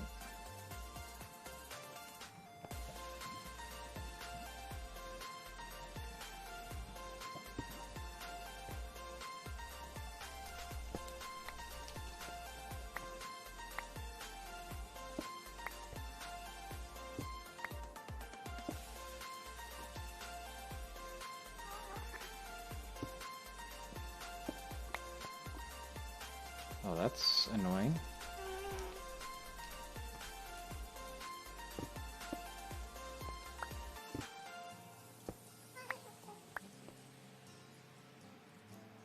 This is somewhat closed.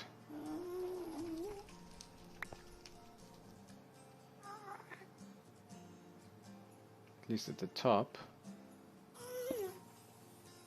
So this is -7. -5.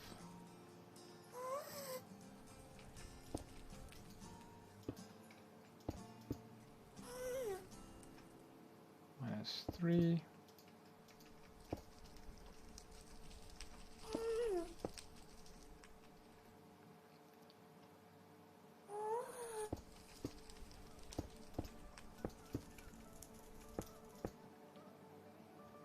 So this is 0, 0 here, but we want to be... Oh, this is like 93.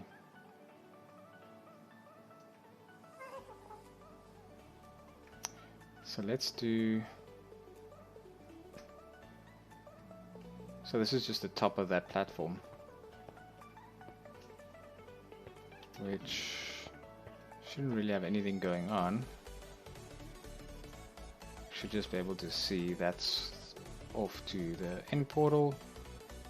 This is off to the nether fortress, and the nether fortress is literally, if you follow that block, just over there.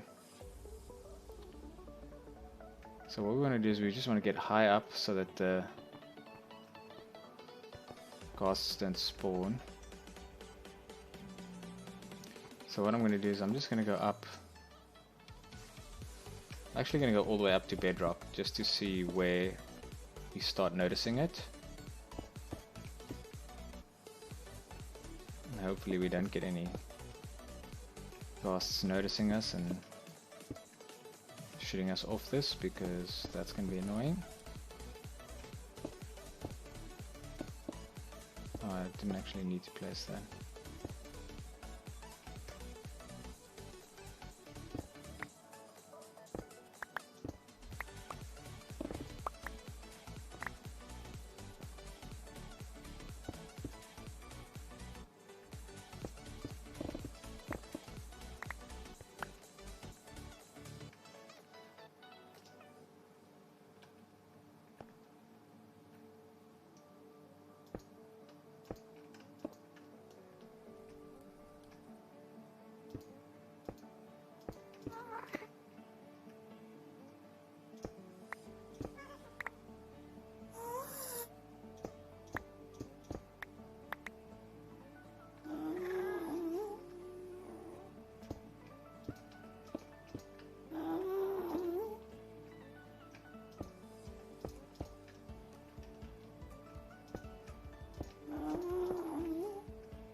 I don't know where he is, he must be below or something, but...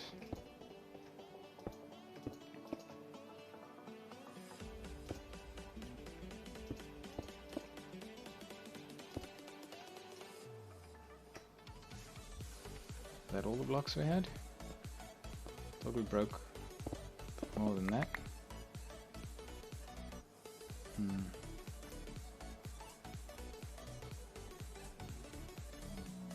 Let's grab some from...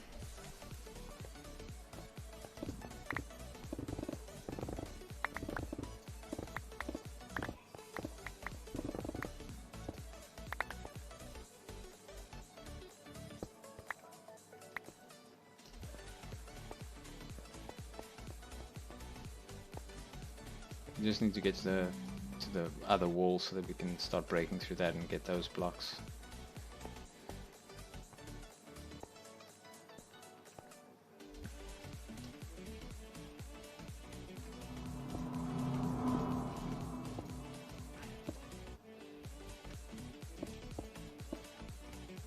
We actually want to put the portal up over there, so that's what we'll do. We just need to see, I want to see where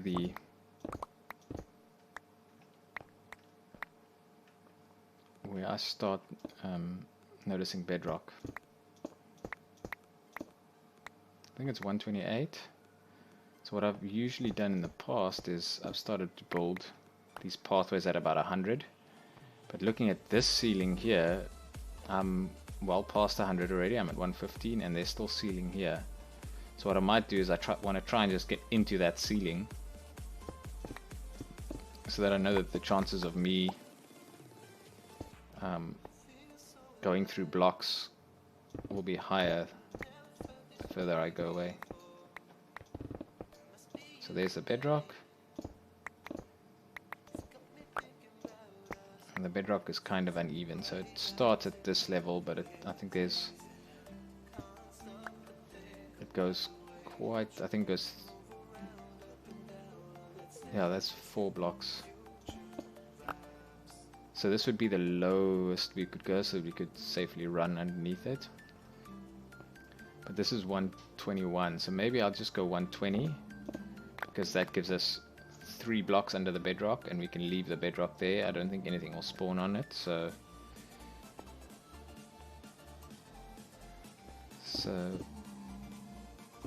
let's do a test here to see if we make this 3 wide over here.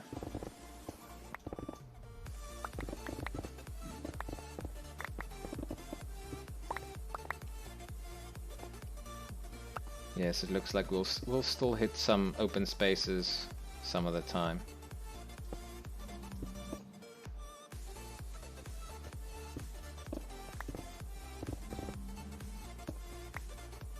Which means we won't just be able to dig, we'll have to still keep an eye on what's underneath us.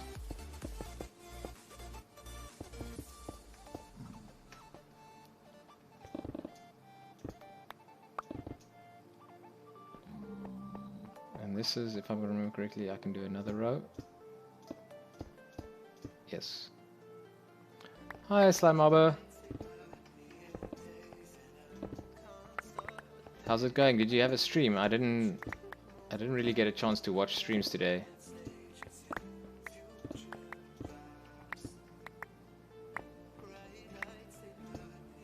Ooh, I must not fall down there, especially when the zombie pigmen push you around.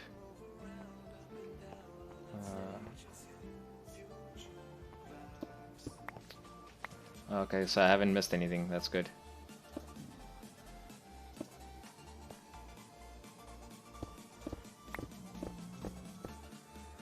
So I actually have to see where's... this is 12. So I still need to go a little bit more.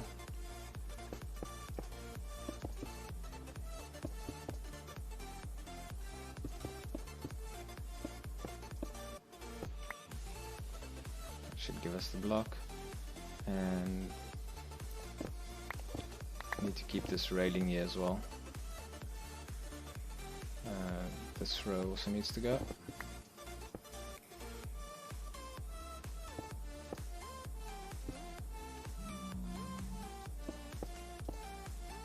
So 3, 2,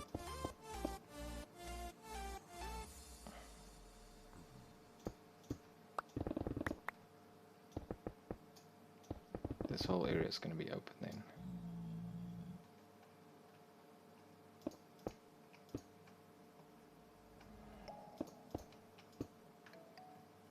So 0, 0 is this block. So we need to make a little platform around it.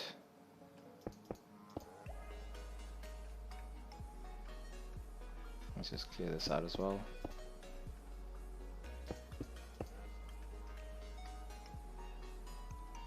We can open this up where we need to put it again.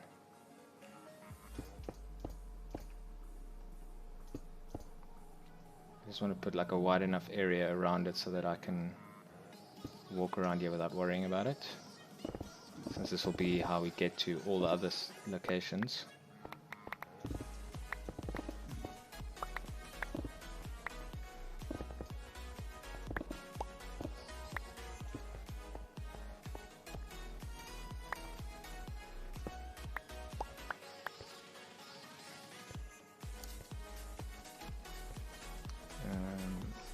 Okay, we can lift the roof up as well now.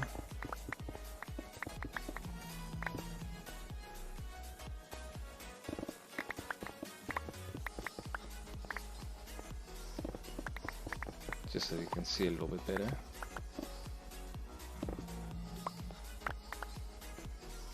Okay.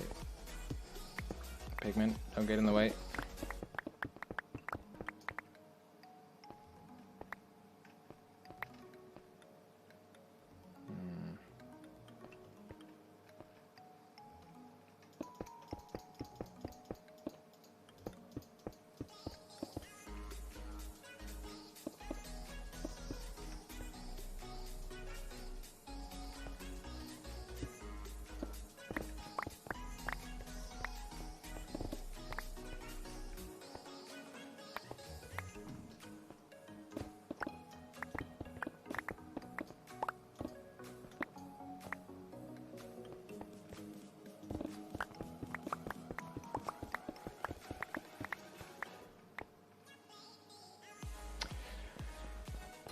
It was a little bit rough, typical Friday type stuff, but I actually managed to fit in a little bit of playing after work, so I played a little bit of Legends of Aria, which I've only discovered yesterday, and I'm quite enjoying it for the nostalgia of it.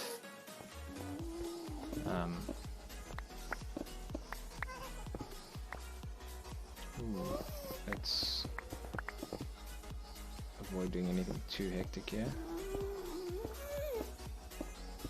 I hear two ghasts, but I'm pretty sure neither of them can hit me or even see me.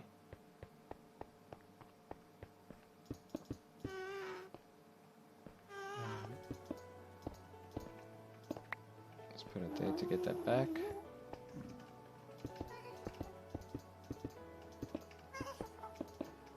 Okay, this is probably a bigger area than we need.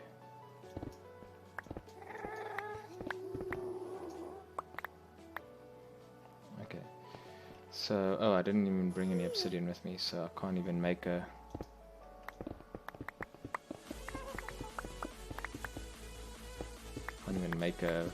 portal. But we've got the spot and we've got a somewhat accessible way to it, so I'll probably just put the portal here and then switch it over.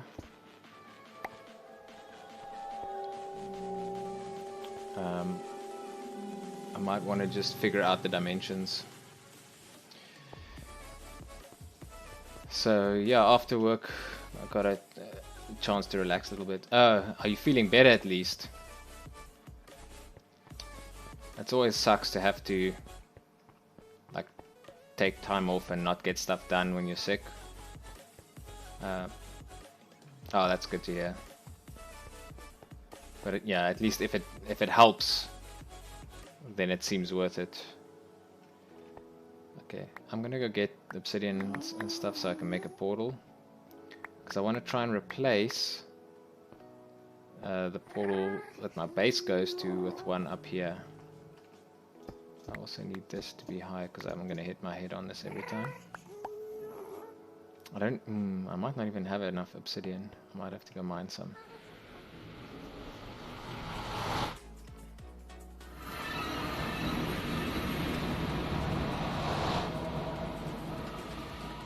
I'm busy doing a fairly frustrating advancement where I have to hit two of a specific flying mob with the same arrow, and the problem is, like, it's not about hitting them, they have to line up, and they usually don't, so you end up having to kill so many of them just to get them to line up. And then I had two of them lined up twice in a row, so I shot them twice in a row. I hit both of them, but it takes 3 shots for them to die, so it doesn't actually matter. The first 2 shots don't matter.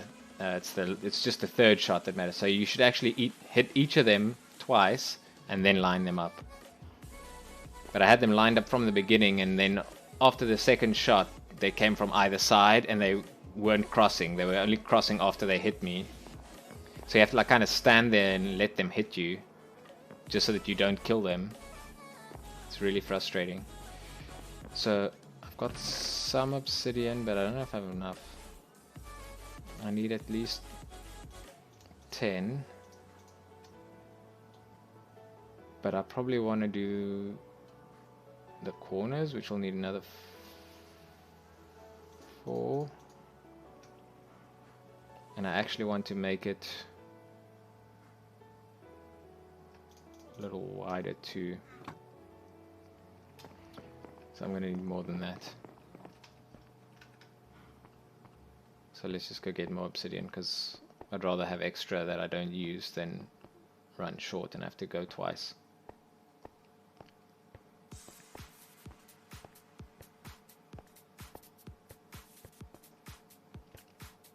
This way is the way for the obsidian. Oh, I don't have.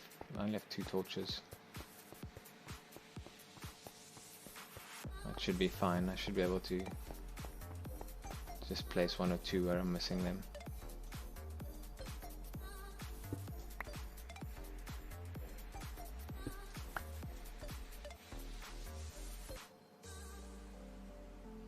How am I going to do this now?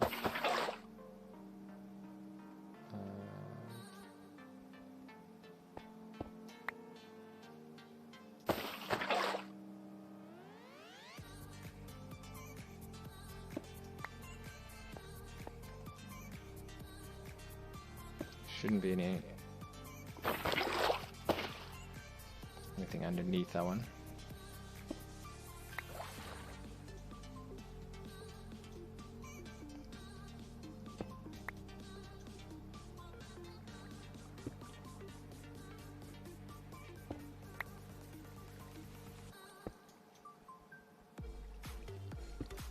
And then we should get these sorted, and I don't think I need any extra torches anyway. But I don't want to take all the obsidian and then not have any the next time I need it, so I'll grab some extra.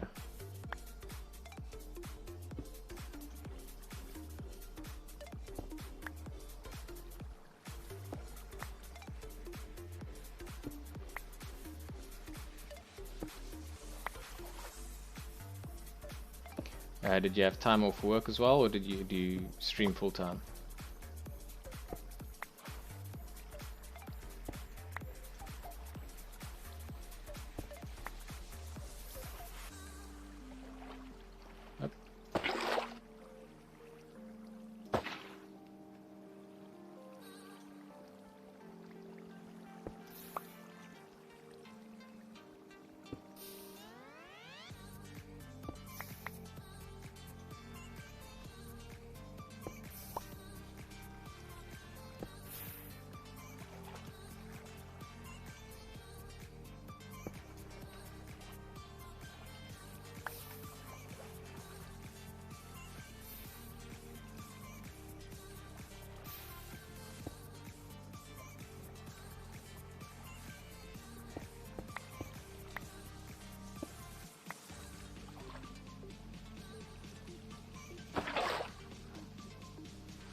Okay, 48 should be good, and I'll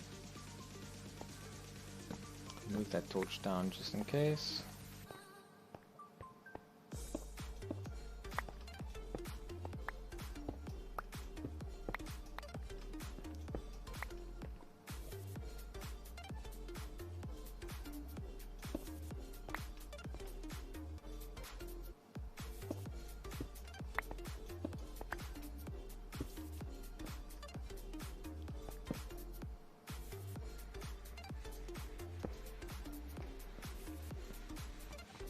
Might as well grab that iron.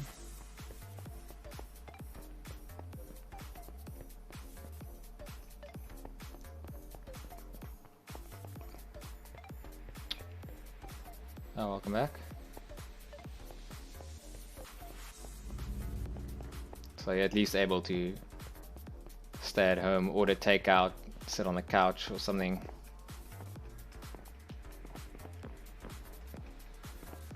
Or do you have other responsibilities that means that even when you're sick you still have to do stuff?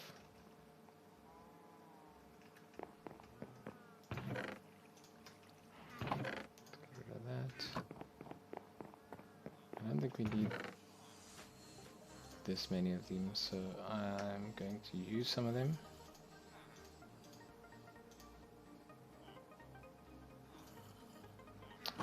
Yeah, I know that's kind of sucky because you're not really paying attention, you miss a bunch of stuff, but it is kind of nice to just like not have to worry. Oh, I also need... Let me grab it from here because I think I have it in my ender chest. No, I don't. I should actually put it in my ender chest. I don't use it often enough, but... Oh, I took all these ladders and I didn't end up using them, but I'll probably will after I make the portal. So what I want to do is take this portal, which links to that portal at the bottom, and make it link to that one at the top there. And it should be close enough to do it, hopefully. So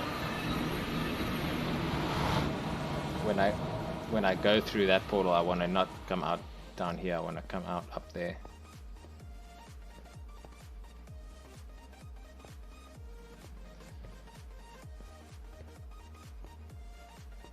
And then I want to make pathways from the top there everywhere that I want to go, just to make it a little more easily accessible.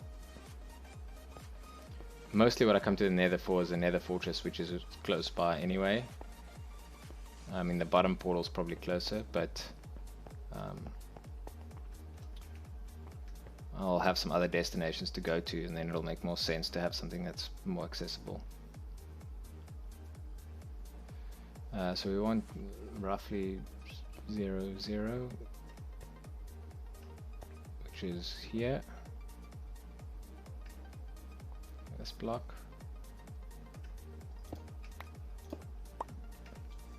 So we only need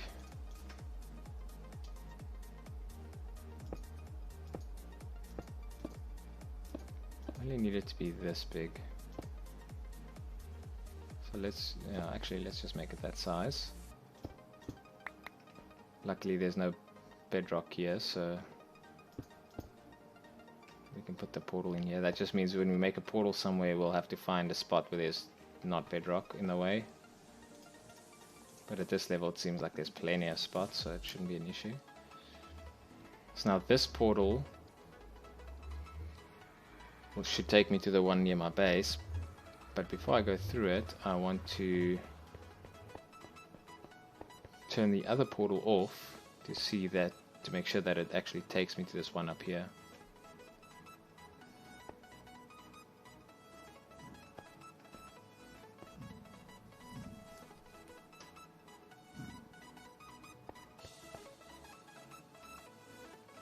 Do I have torches on here? No, I don't.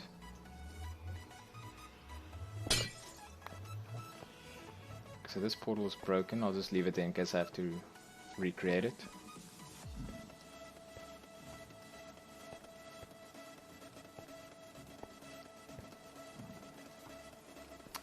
What series are you watching at the moment?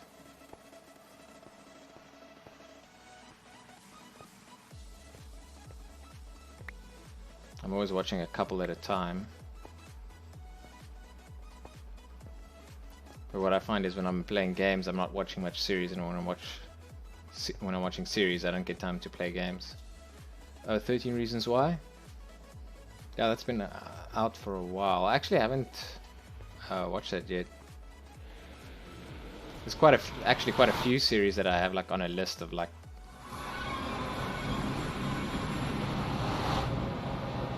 Oh no, it made a new portal. I didn't want it to make a new portal. And this isn't even close. So that was at 0, 0. Oh, I guess that is technically 0, 0, right? Spawn is over there though.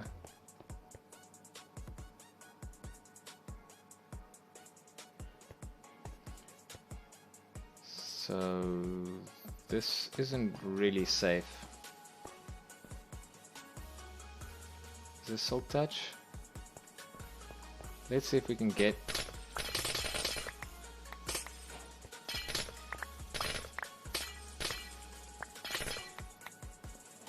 If I can make a pathway back to my base, that might be convenient, but then also we have to remember that there's drowned and so on over here.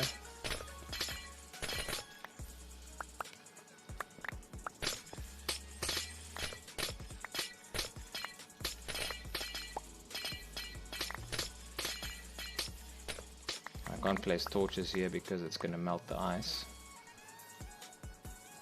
So what I can do is place the packed ice down to make it moderately level.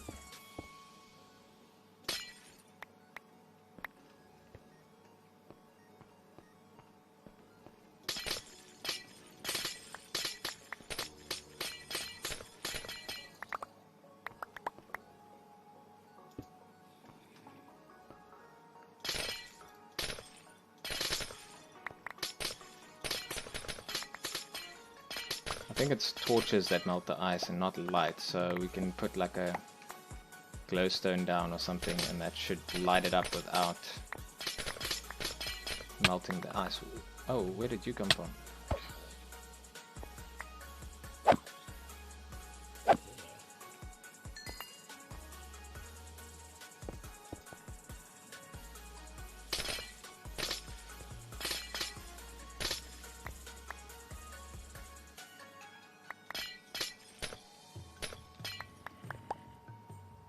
Okay, it's not really close.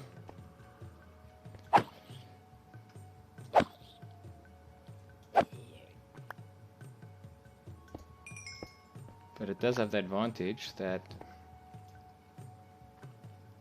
it's far away from our base, so we won't hear the portal.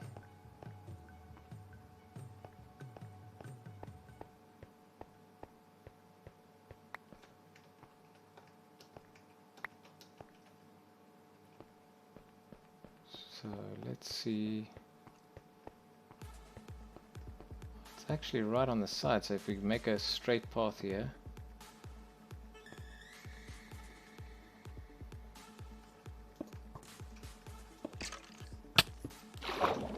I thought as much.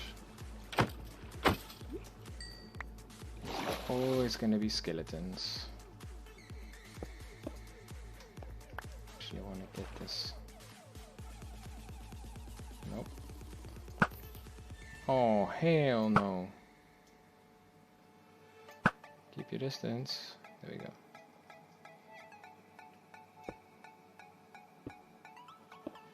So we can make it like a slippy path here.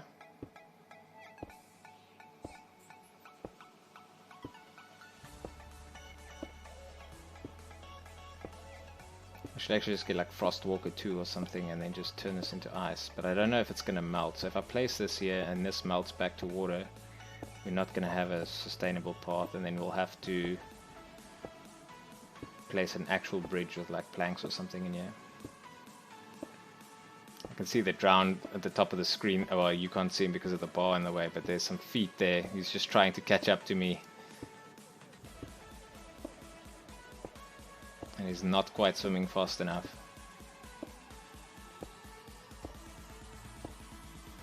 don't think it'll catch up, but maybe we just get rid of him.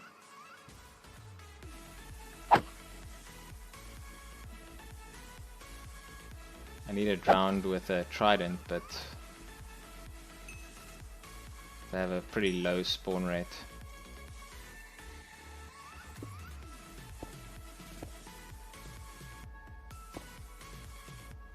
Oops. There we go.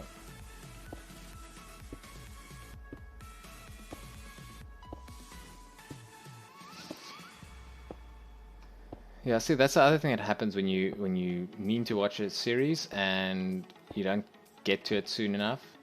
Then they start to get to like season 3, 4, 5, and then I do the math and I think like, okay, if I want to watch this show, there is 30 episodes or whatever, and that just takes so long that I think, oh, if I start watching this now, I'm going to be watching this for the next 2 weeks, and then I just don't start watching it. Which is unfortunate.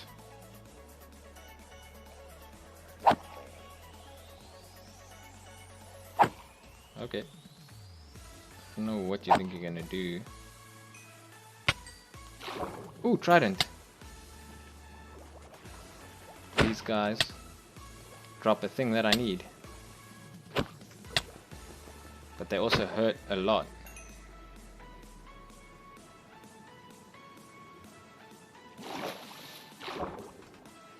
Nope, didn't get it. Need to get one of those tridents for an advancement. This isn't really gonna make sense, like ice leading up to sand.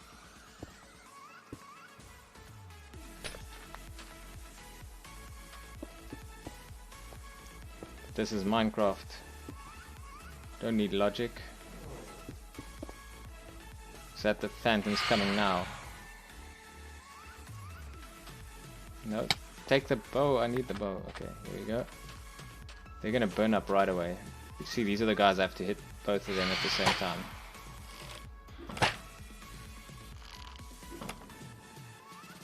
But these guys aren't gonna make it.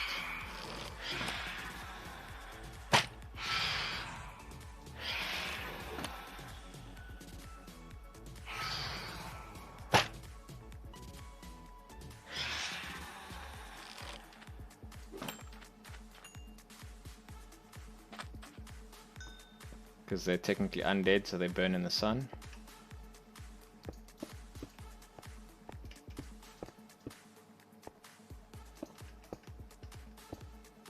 So you have to kind of deal with them at night.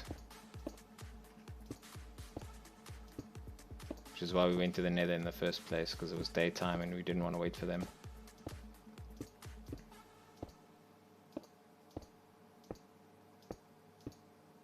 I don't really know why I'm building this out of ice. I guess it's just the material that was available. You can go through it pretty, travel over it pretty fast if you place some blocks 2 or 3 above it.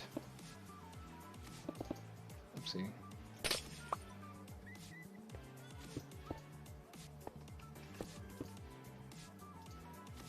But what I might do is close this up and then just have like a safe passage through. But we'll have to do lights in the wall, stop things from spawning on here, because I think they definitely spawn on this ice, because most of these mobs that came at me over here spawned on this ice.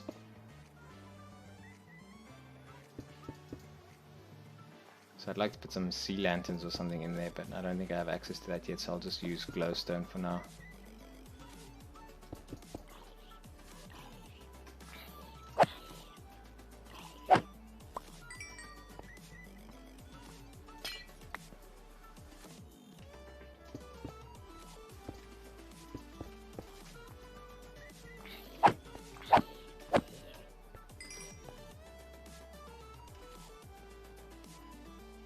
I guess that's all I have of those.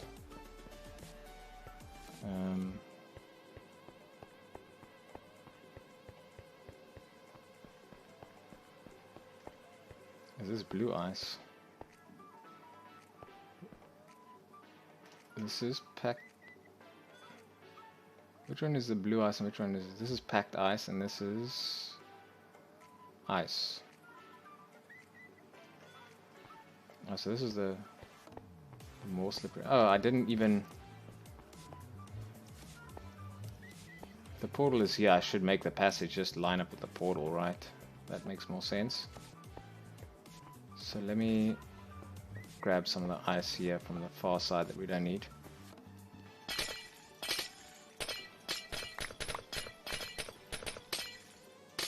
And we want to use the packed ice for the floor because that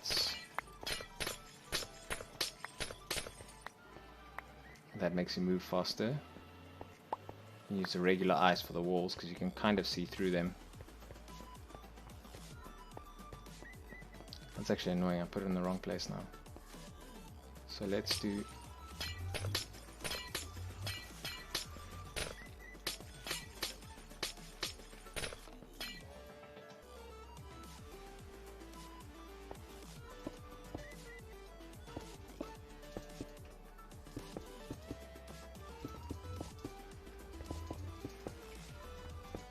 So this became like a distracting little side project. I didn't intend to do this, but it's fine. It gives us something to do. We're kind of waiting for night anyway. Now it's probably a good idea to get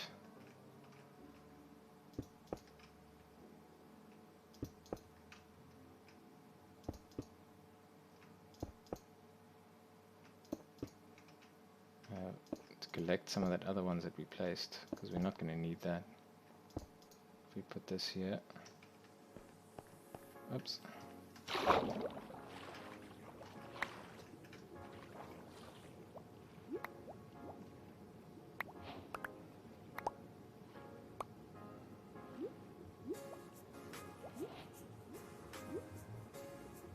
think this is just regular ice, but we might as well get it because we can use it for other things.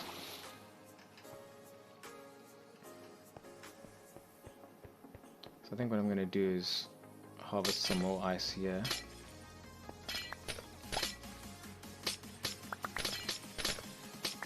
Since we've kind of made this passage now.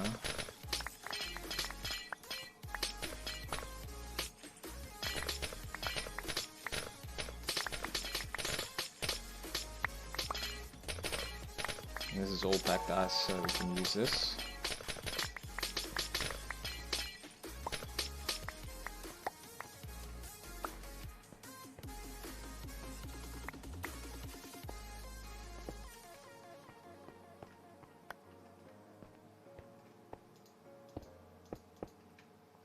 I'll just fill this in so it's a little bit easier to walk here, since we'll probably be going backwards and forwards here.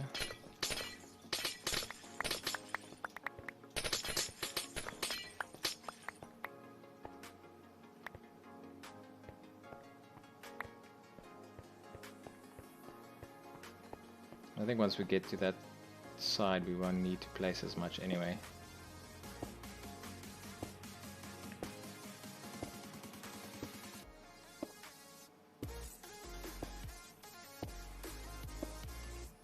No problem.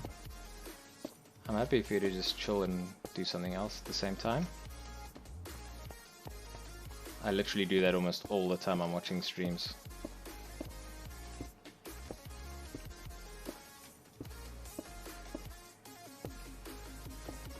Usually, especially for the streamers that stream during the day, if I watch their streams, it usually means I'm working. Like, I just have another computer next to me, I open a stream up and I kind of watch, but also not really. Oh yeah, you've messed your cycle up now, so you'll eventually get tired again when it's the right time, but until you do, it's going to be annoying.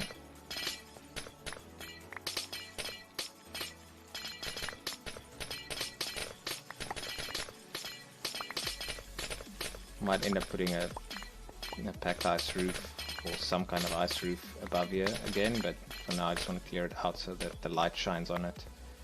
so we don't get spawns during the day. Actually, I want to take all this ice because I want to place it underneath. I want to use all the packed ice for the bottom.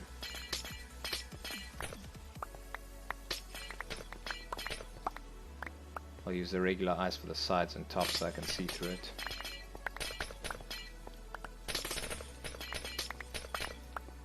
I might leave some of it here just to show that this is where the ice was before.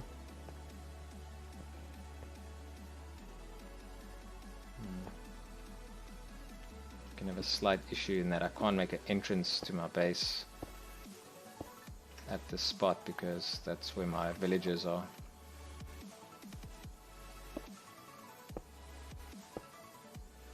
It's probably almost going to be nighttime again, so I should get ready for the phantoms.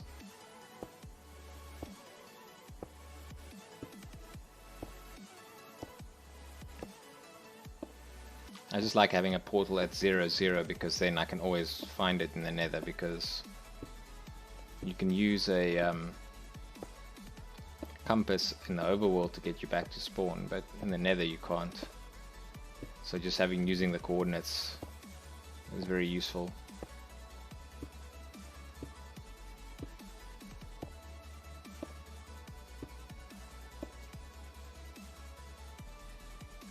Gonna come out just to the side of the tree, which is fine.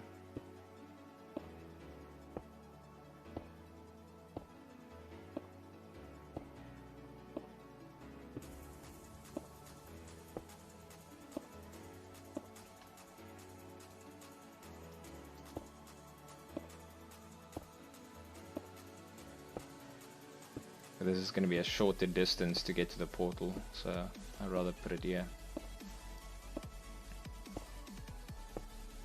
I don't know why I put that other one there. I thought it was lined up to the portal, but obviously not. Oh, can't because of kelp.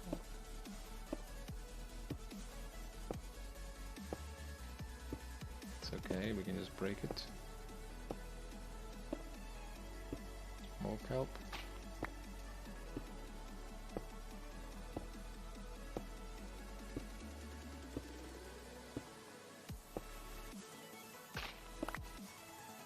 You can see this is where we've been a lot because all the kelp has grown to like full height.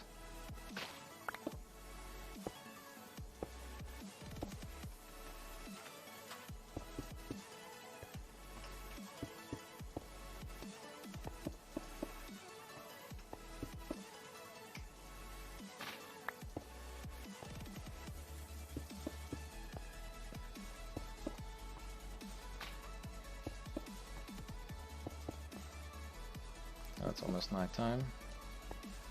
Let's eat before they start coming. Still have enough ice.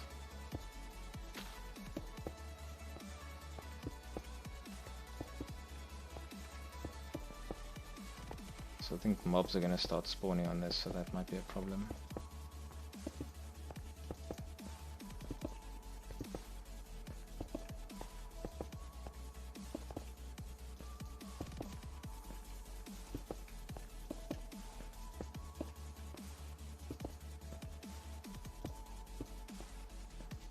Trying to keep an eye out for the portal there to see if things are starting to spawn. I should be able to deal with them when they come.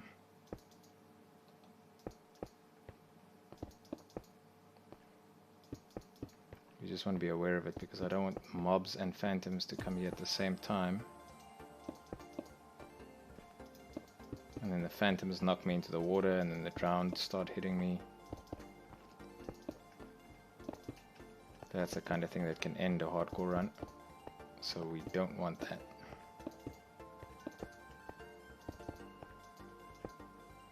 Ah, there, I can start to see mobs now, which means there's probably some on this side as well.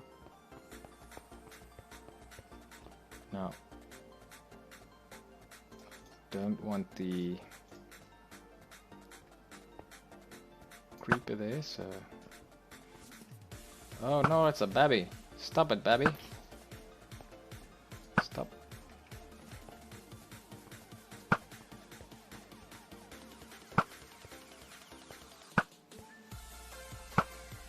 Whoa, all the creepers. Don't actually want them to go in the water and splash at me from...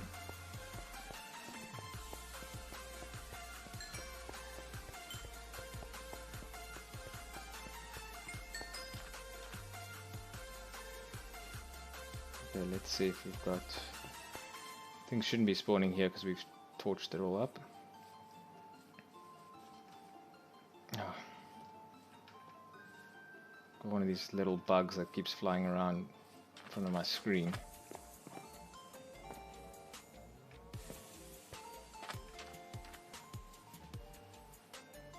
Okay, so we still haven't slept, so we should get phantoms. I'm just waiting for them.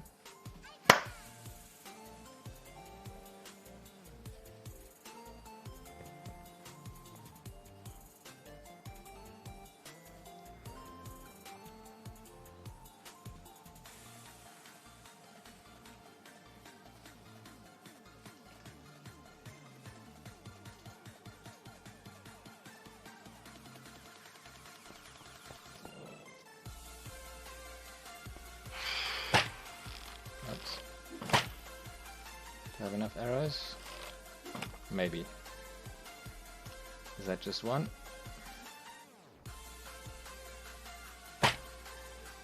So I've hit him twice. So if he's the only one... Oops. That's not what I want. I don't want those mobs to come for me.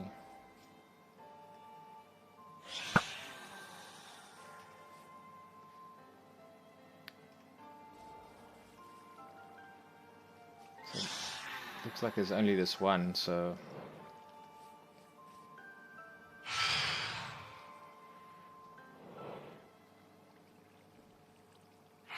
Can't strike two together if there's only one. What?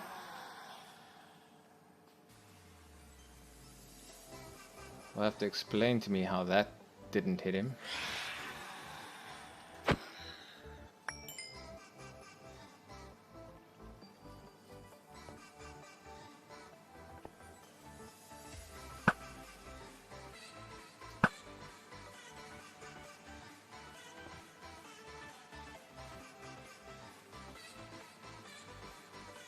Now we've just created a spawnable area, so that's probably not the smartest thing we've done.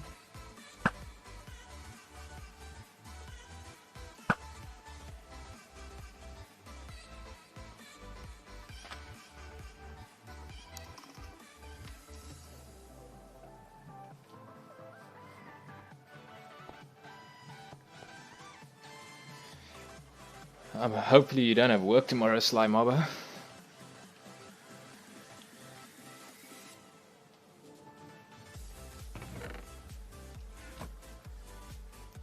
Because that could be problematic if you don't sleep.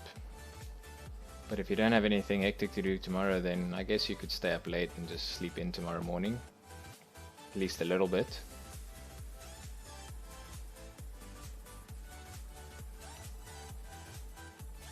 Oh, that's cool. I mean, then you can ease back into the regular schedule, right? You just, if you stay up a little later, you wake up a little bit later than usual, and then you just shave off like 20 minutes, half an hour every day, and by Monday you'll probably be back to normal.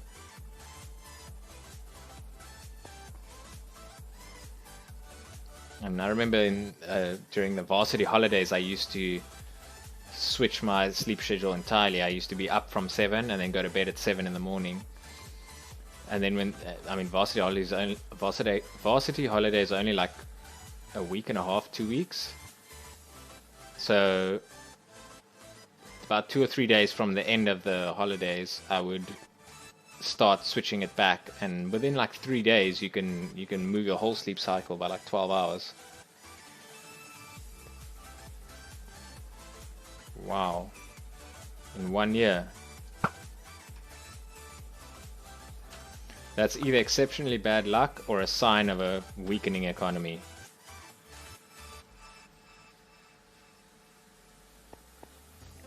Probably a little bit of both.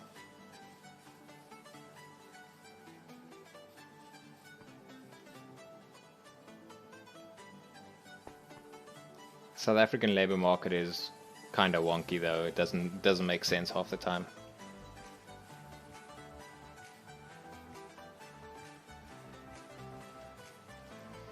Yeah, some departments in some industries are like just more prone to it, I guess. And then if you end up in that industry, I mean, there's not that much you can do about it. You're just more likely to. One of my mouse buttons is definitely starting to not work. First I thought I was just not pressing it correctly, but that's like the 4th time this stream that I've pressed one and it hasn't switched to the sword.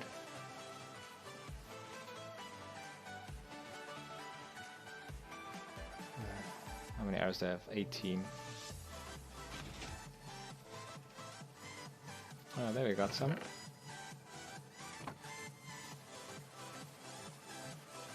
It's kind of frustrating because I need to stay outside for these things to spawn.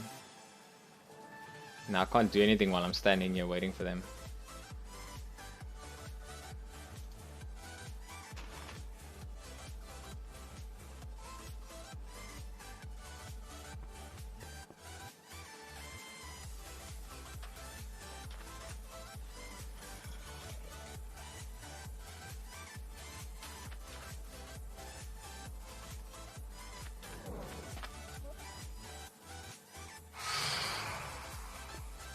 Okay, here they come. Let's see, do I have more than one? Oh, there's a couple of them.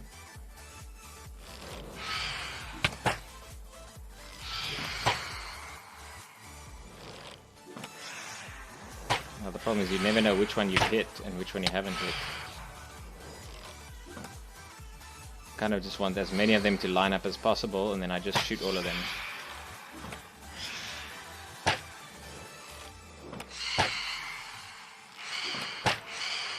So there one died, but the other one didn't.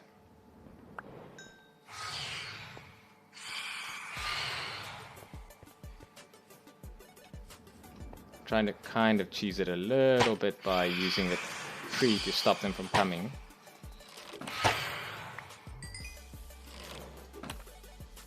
Now there's only one left.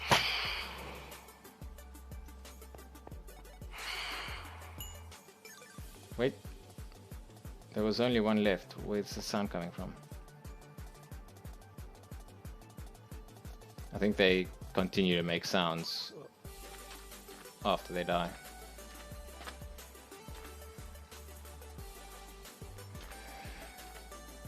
Okay, another unsuccessful night, so I'll wait for the next one. I think what I'll do is I'll make this passage safer to traverse while I wait for the night.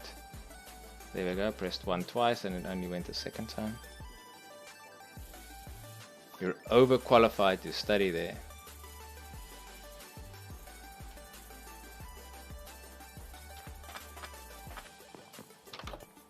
I've heard of people being not considered for a job because they're considered overqualified, but I haven't heard of someone not allowing you to study. I mean, usually they'll just take your money, right? Like, well, there's no reason to say no. We're not going to take your money.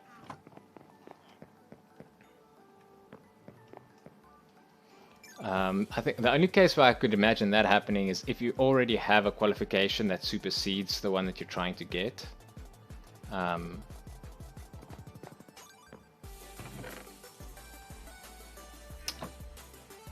But again, I'm not sure. I don't think I've ever heard of a case where somebody's actually had that happen. I mean, not that it hasn't happened. Nobody that I personally know has said that they had that happen.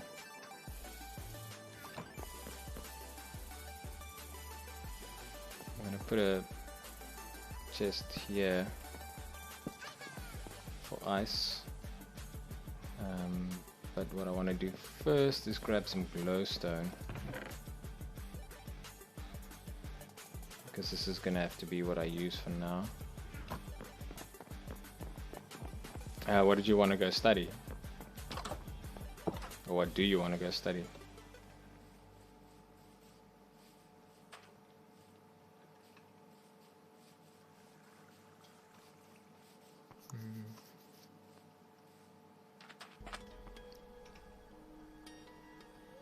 So I want the regular ice.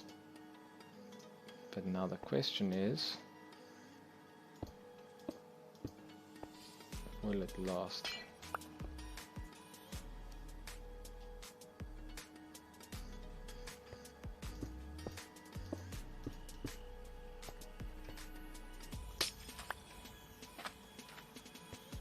Actually, computer stuff is one of the ones that almost always has, like, even if you've studied something similar, like there's usually updated content. So even if you had a qualification in a certain discipline, that would make sense to do a different one later because it would be more updated content. So if anything shouldn't have that, it should be computer related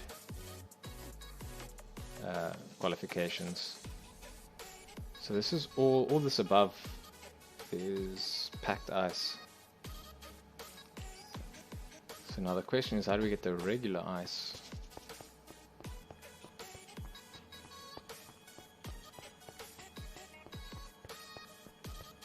Unless we mine it out, like from here, which I don't really want to do.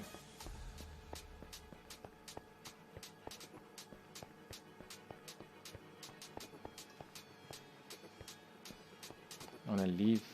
I actually want to leave most of this here. Look, it looks nice. Can we can't turn packed ice back into regular ice now. We can only do it the other way around.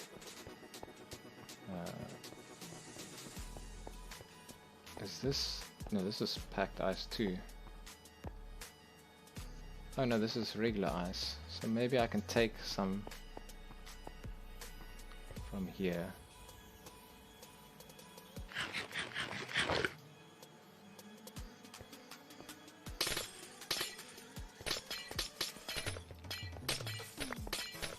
So if we do that,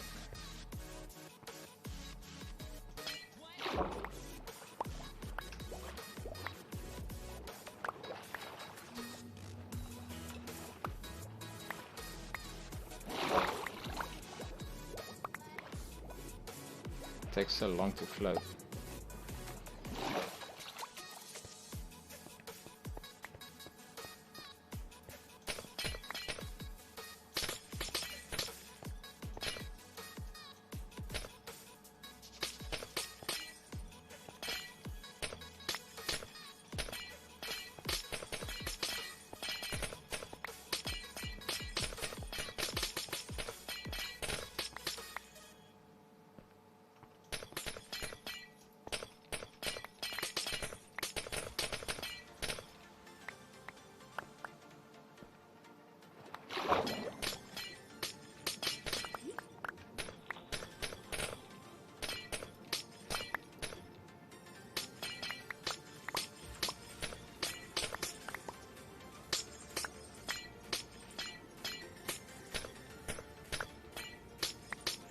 Oh man, these iceberg things go pretty deep.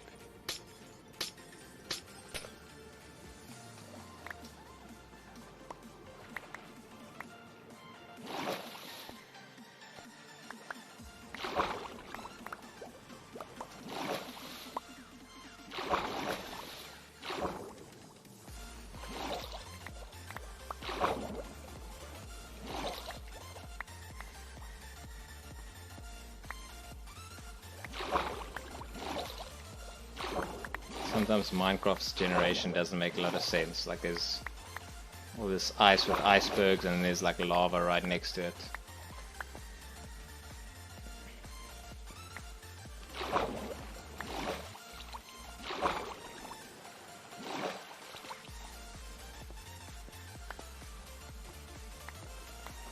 Let's just take this ice that we already have. And see how far we get with that. Oh, there's some over here as well.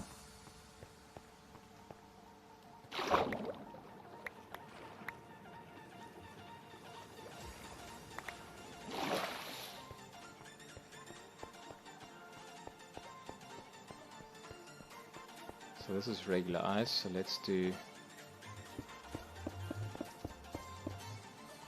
actually, we should probably do this side first because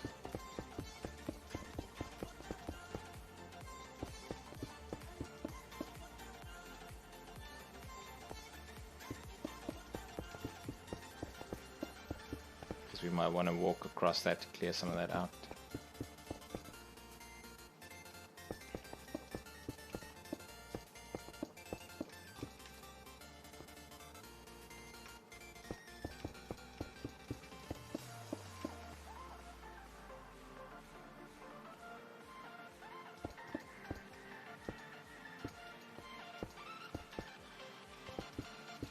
Computer studies is actually one of those things where I studied computer science at university. I didn't finish, I dropped out, but I did up to third year. And I've been a professional software engineer for since I dropped out, so since I was about 20, 21, so good 15, 16 years, and I'd been programming for another 5 or 6 years before that. So I've been programming for over 20 years. And in the industry, it's kind of weird. Like there's a massive reliance on qualifications, and in particular, the wrong kinds of qualifications.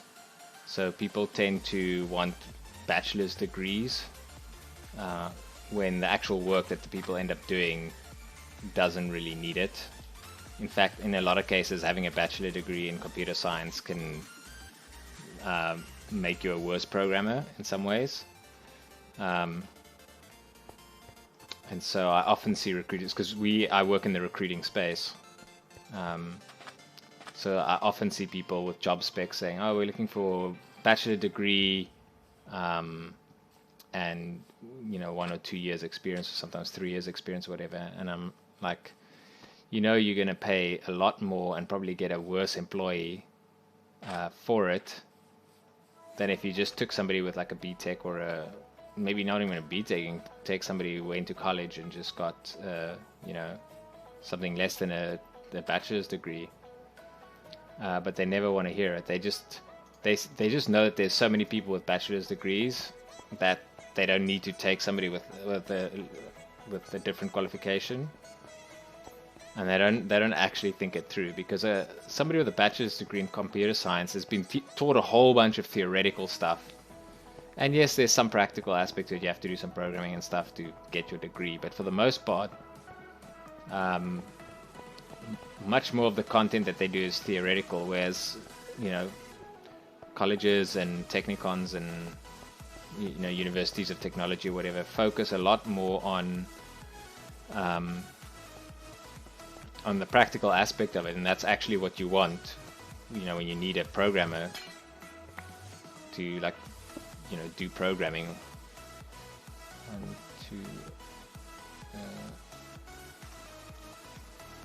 Let's try and place these. Oh, okay, so light definitely melts the ice. That is problematic.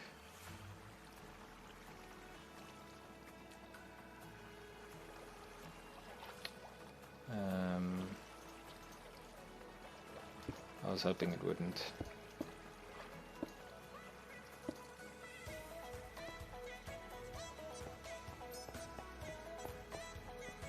So I don't actually want to be here when the phantoms start spawning.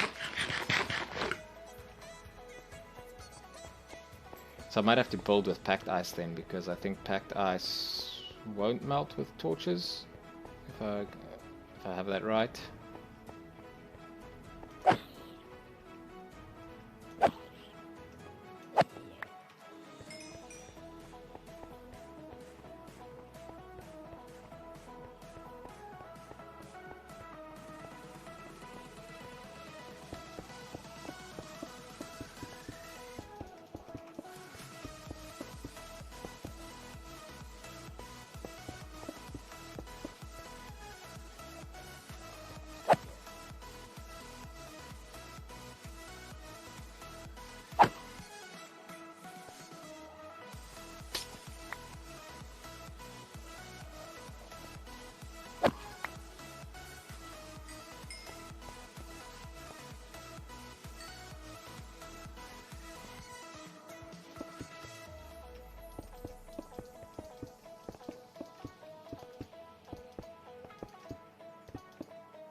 to move this up because it's going to be a little bit cramped, but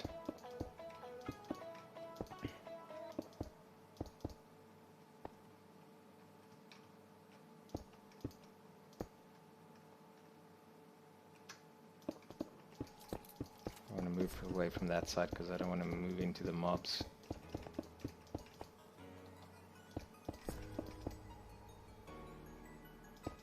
This side should be safe because there should be torches there.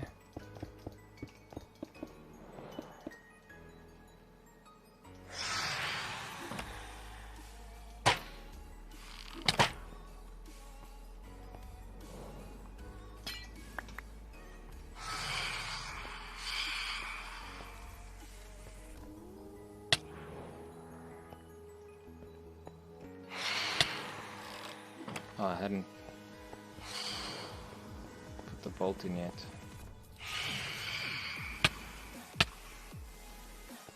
Okay, so they hit me right after each other, which means they should be more or less lined up.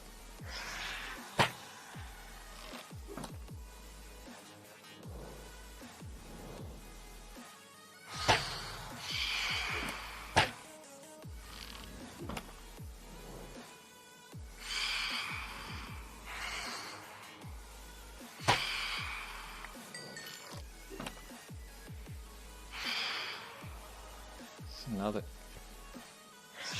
trick is to line them up. I need them to like go away and then come back together.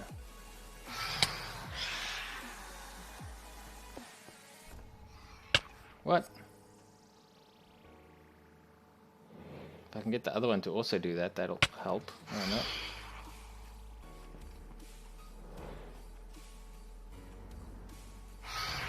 I think the chances of that is good.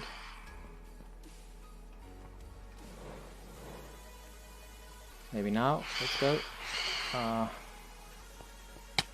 It's like as soon as they line up, one of them slows down to like avoid coming together.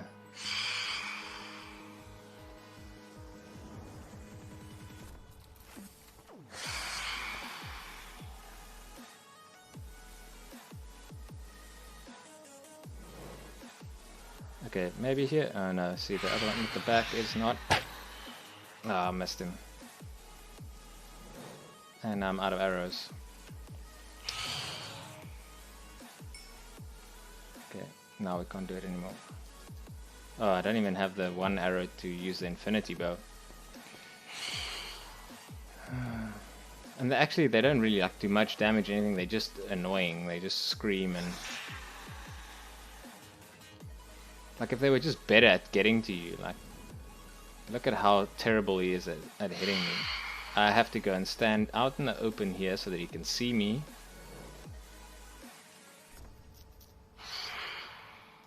And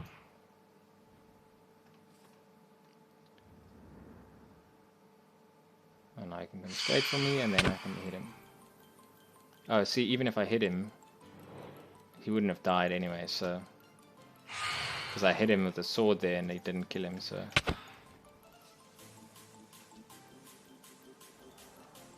And this sword has sharpness 4, it does extra damage. Oh, and of course now more spawn, that when I don't have arrows.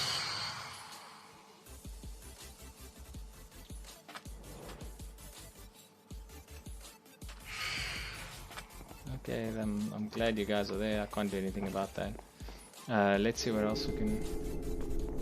Oh, I got gold from a drowned.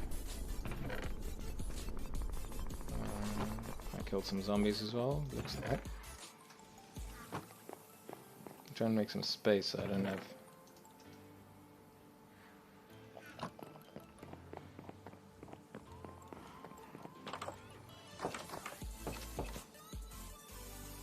Can't really do anything with him now. I'll have to get some arrows from the mob farm. Because it's not going to help if it becomes night and more of them come and I can't shoot at them.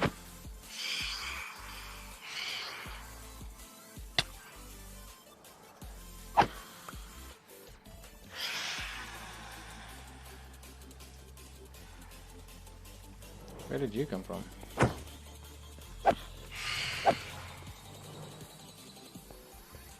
Watch, now they line up when I can't shoot at them.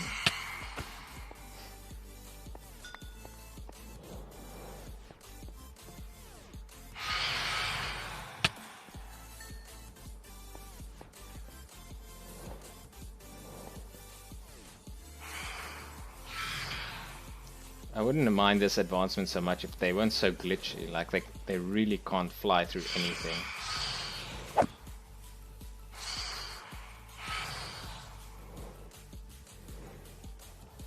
And if there was a pattern, like if there was a pattern where they would make the sound at a certain part, like at their descent.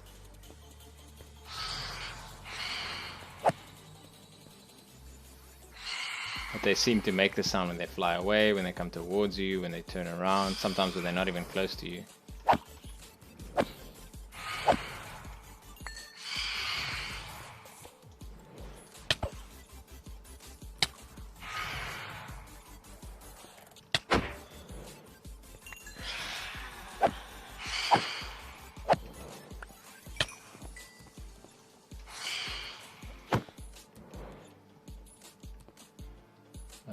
You stuck?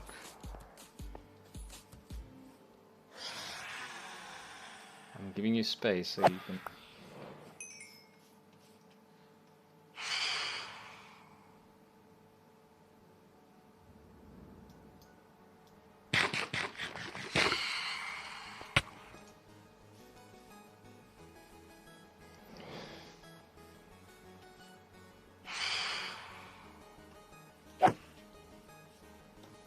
Oh, and now another set of 3 spawn.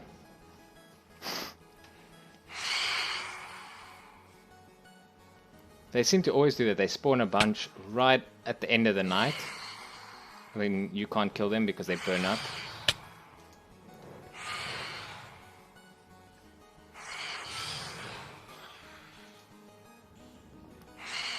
Basically, I just want them to go away now. Okay, let's go get some arrows because we need them.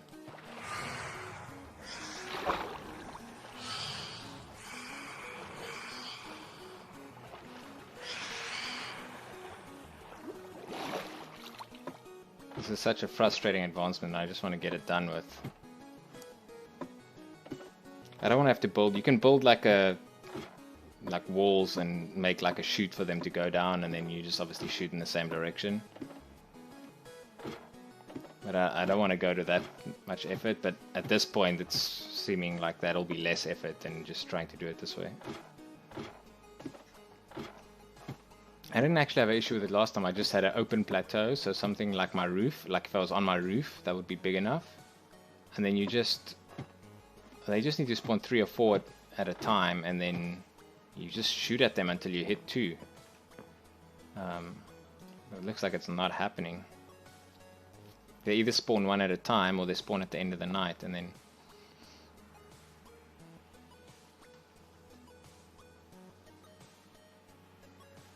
The other thing that they need to do is crossbows need to take power. Like, every other weapon has an enchantment that makes it do more damage. Sharpness, power, and I mean power makes sense. It's you're firing arrows, right? It's the same as a bow. It should be able to take exactly the same enchantments. Oh, that actually took so long. It's already 12:30. It's the end of my stream already.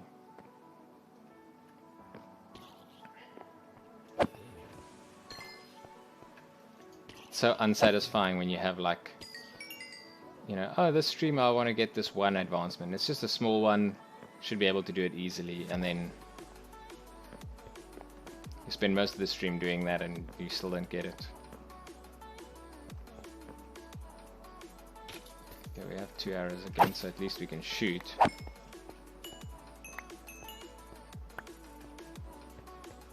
Like, you should be able to put infinity on a crossbow as well. You can put infinity on a bow. It's just as unreasonable to put it on a crossbow. Very inconsistent.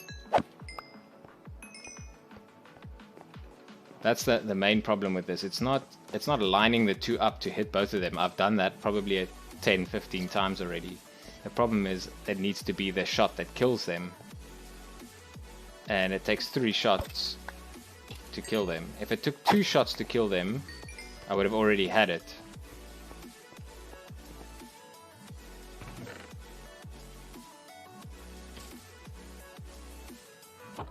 Because I've hit 2 of them twice in a row with 2 shots. And getting like power, you know, like you can make the damage increase be very, very slight. So that you need like power 5 for it to bring it down to 2 shots. But that's worth it, like power 5, just to make that advancement a little bit easier. I mean, as it stands, I don't know anybody in Minecraft that actually uses a crossbow as their ranged weapon, for the simple reason that crossbow has the advantage that it's supposed to do more damage, right, than a base bow. I think it's kind of like pulling a bow fully back, but obviously you don't have to wait that long because you can pull it fully back beforehand. But if you put power 5 on a regular bow, even if you don't pull it fully back, it'll do more damage than a crossbow, and it'll be overall faster firing. Plus you have the advantage of you can decide whether or not you have time to pull it back fully, because you can draw the bow and draw, and as soon as you've got the shot, you can let go. So if they get close to you, you can let go and at least do less damage to them but hit them. And especially if you've got like punch on it, hitting them without causing much damage is still fine because you're pushing them back. And with a bow, so this is infinity bow, but you know, you can do that. And with power 5 on those shots and punch 2, that's way more useful when somebody's getting close to you than going and then you see, you also have to let go. So I can hold it, and now if I let go to shoot, I first have to go through that whole process. That makes crossbows not useful. It's a gimmicky thing, I feel, that they put in for pillagers. And in my opinion, that's just bad game design. If you have options for weapons, in any game, whether it's a first-person shooter, RPG, whatever, right? Every option should be viable in some way. It might just be a personal preference thing, but it should be viable. If I wanted to play with crossbows, I shouldn't feel like I can't play with crossbows because they're so much worse than everything else, right? There should be a playstyle that it makes it beneficial. Now, with crossbows, what you can do is you can have 5 crossbows lined up, and you can draw them all beforehand, and then you can go pretty quickly through all 5 of them and shoot them without having to draw in between. Now, in that regard, you might be able to get higher DPS, but then no Minecraft player is going to sacrifice 4 or 5 hotbar slots for their ranged weapon. It just doesn't make sense. And considering those shots don't do a lot of damage, it's just nonsensical. Now I understand Minecraft's combat is not great and leaves a lot to be desired, but in my opinion, and a lot of streamers, YouTubers that have been playing Minecraft since the beta days, so like, you know, many years, all say that of the things that Minecraft needs to get better now is a combat overhaul. Because the small combat overhaul that they did in, was it from 1.8 to 1.9, where it made it so you used to be able to just click like this, and if you just click fast, you would just do maximum damage. Like the faster you click, the more damage you do. And that was obviously not great, because all you had to do was like spam click and try and aim at the enemy. Whereas now if you hit, there's a cooldown, and if you hit again within that cooldown, you do less damage. That made it a little bit better because now you have to like time your shots. But there's still a lot of stuff wrong with the combat. I've I've put my shield up and have things like shots go through it from unenchanted bows. There are obviously bows that can go through it, or crossbows that can go through it, but creeper explosions, you know, zombies hitting you. I've had all kinds of stuff go through my shield when it's up. Like, I don't know if there's a delay after when it's fully up here. Oh, zombie villager. But if that's the case, then it's broken anyway, because the whole point of this visual animation here is to show you that that the block isn't immediately effective, but then when it shows you the shield at the top, that should be the point where it's effective. And if the argument for why it's not is that the game lags, i.e. the client and the server is out of sync about when it reaches the top, then you should rather not have the animation at all, because it's misleading. It's incorrect signaling to the player. Like, the player can only make decisions based off the information that he has. So you're in control of what information you give him. So if you can't tell whether or not the block is going to work, don't show him something that leads him to believe that it will work. 48 is, we actually want to stack, but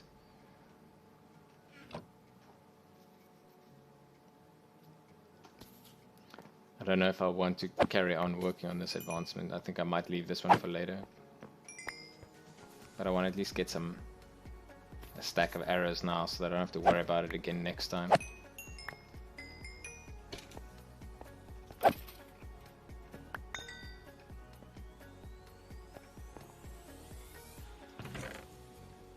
Do you play much Minecraft, Slimobber?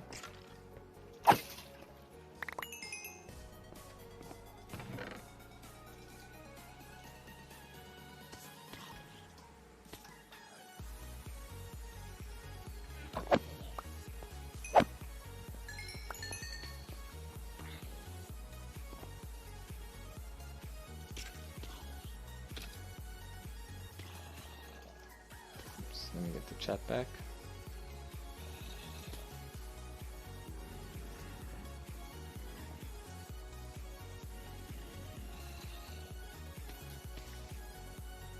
Yeah, that's kind of how Minecraft was in the beginning. There was no like in-game help or recipes or anything. You just had to like you know, find it on a wiki or something. You know, players would just put it all in there. These days it's a little bit better with the recipe book that can show you all the recipes, and they tend to unlock pretty well when you get the ingredients for them.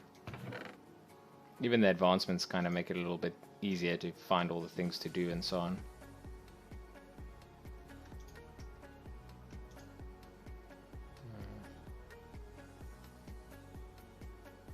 Okay, I think I'm going to try one more night. I'm going to leave this stuff here.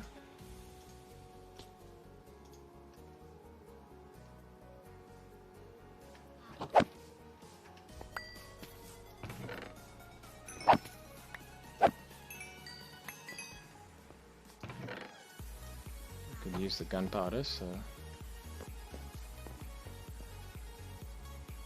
actually I'm going to try and fly onto the roof. I think that's probably going to be the best way to. Okay,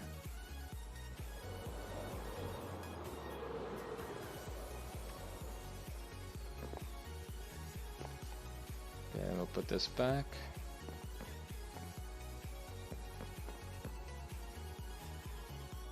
Actually eaten. So we've got a stack.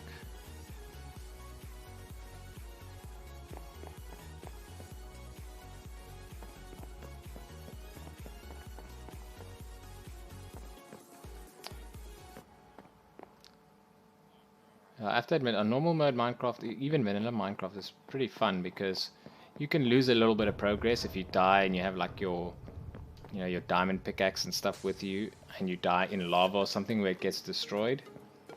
But you can always just get back there again, right? You just have to get back to diamonds. And usually you have some, once you progress far enough that you have some backup supplies. Ooh, that is a spider jockey.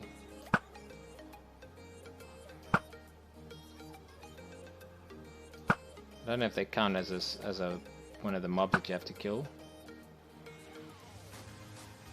But I would imagine not, because you kill the spider and the skeleton separately, so I'm guessing when you kill them it just counts it as that kill.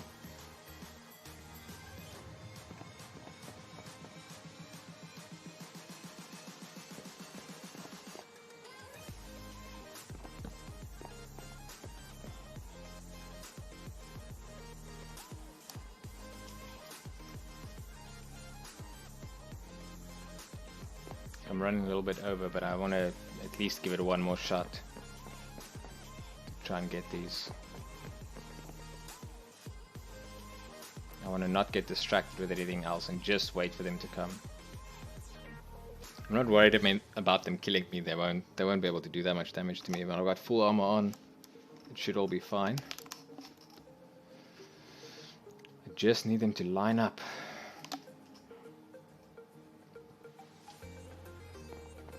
There's a little bit that you can do moving around, right? You can strafe a little bit to get them to line up, but they move much faster than you move, so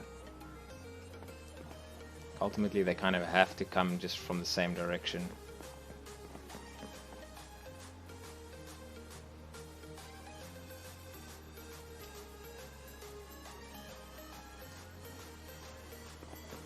I can kind of try and block and then just...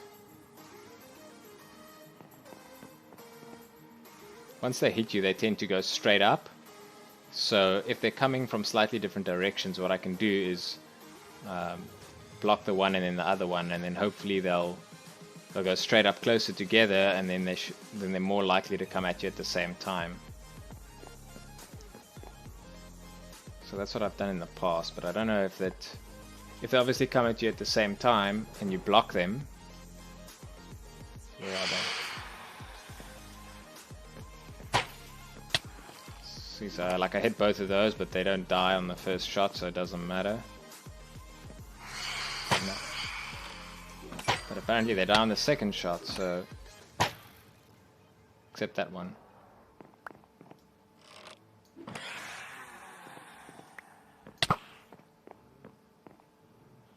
So now I could wait. He's basically dead. One more shot and he'll be dead. But... if I kill him,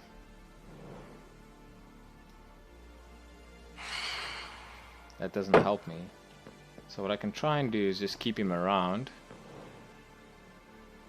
But then the problem is when the next batch comes and they get mixed in between each other, it's going to be hard to keep track of which is the one that's already taken damage.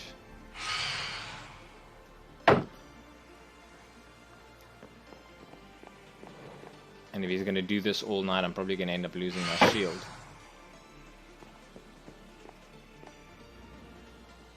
So it might be better to just get rid of him and wait for the next batch.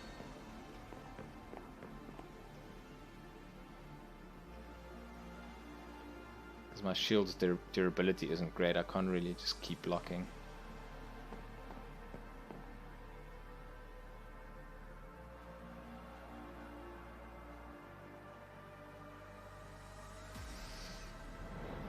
Okay, here we go.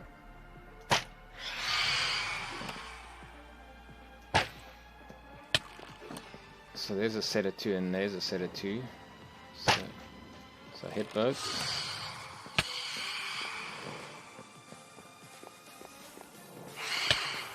Oops. I don't mind taking damage, I just want them to somewhat line up. So I hit both, neither died.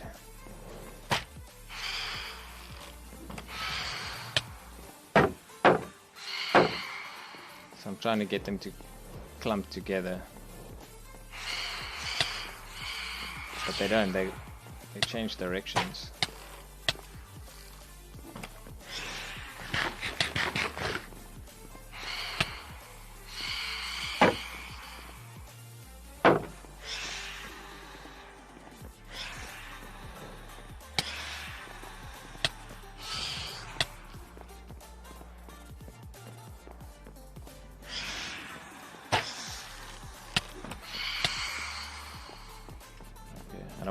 off the roof, but... Okay, so there's a whole bunch of them. Oh. Only one died.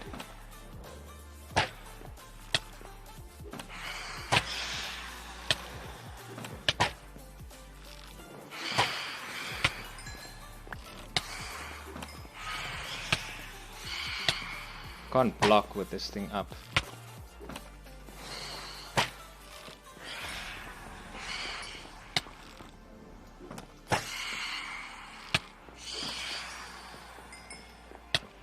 And this is pierces. This will hit 5 of them. So if 5 of them are lined up and 2 of them die, it'll do it.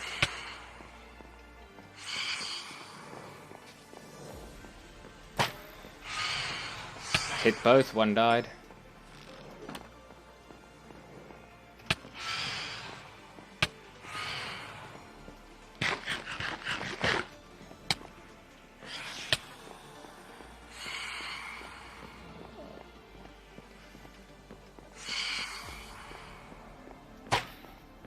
Hit both, none died.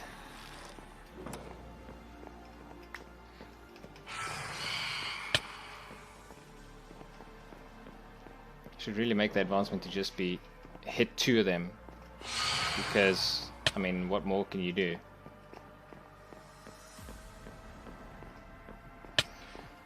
I have another plan, but it's gonna need some prep, because this is super frustrating. I'm trying to make him not die.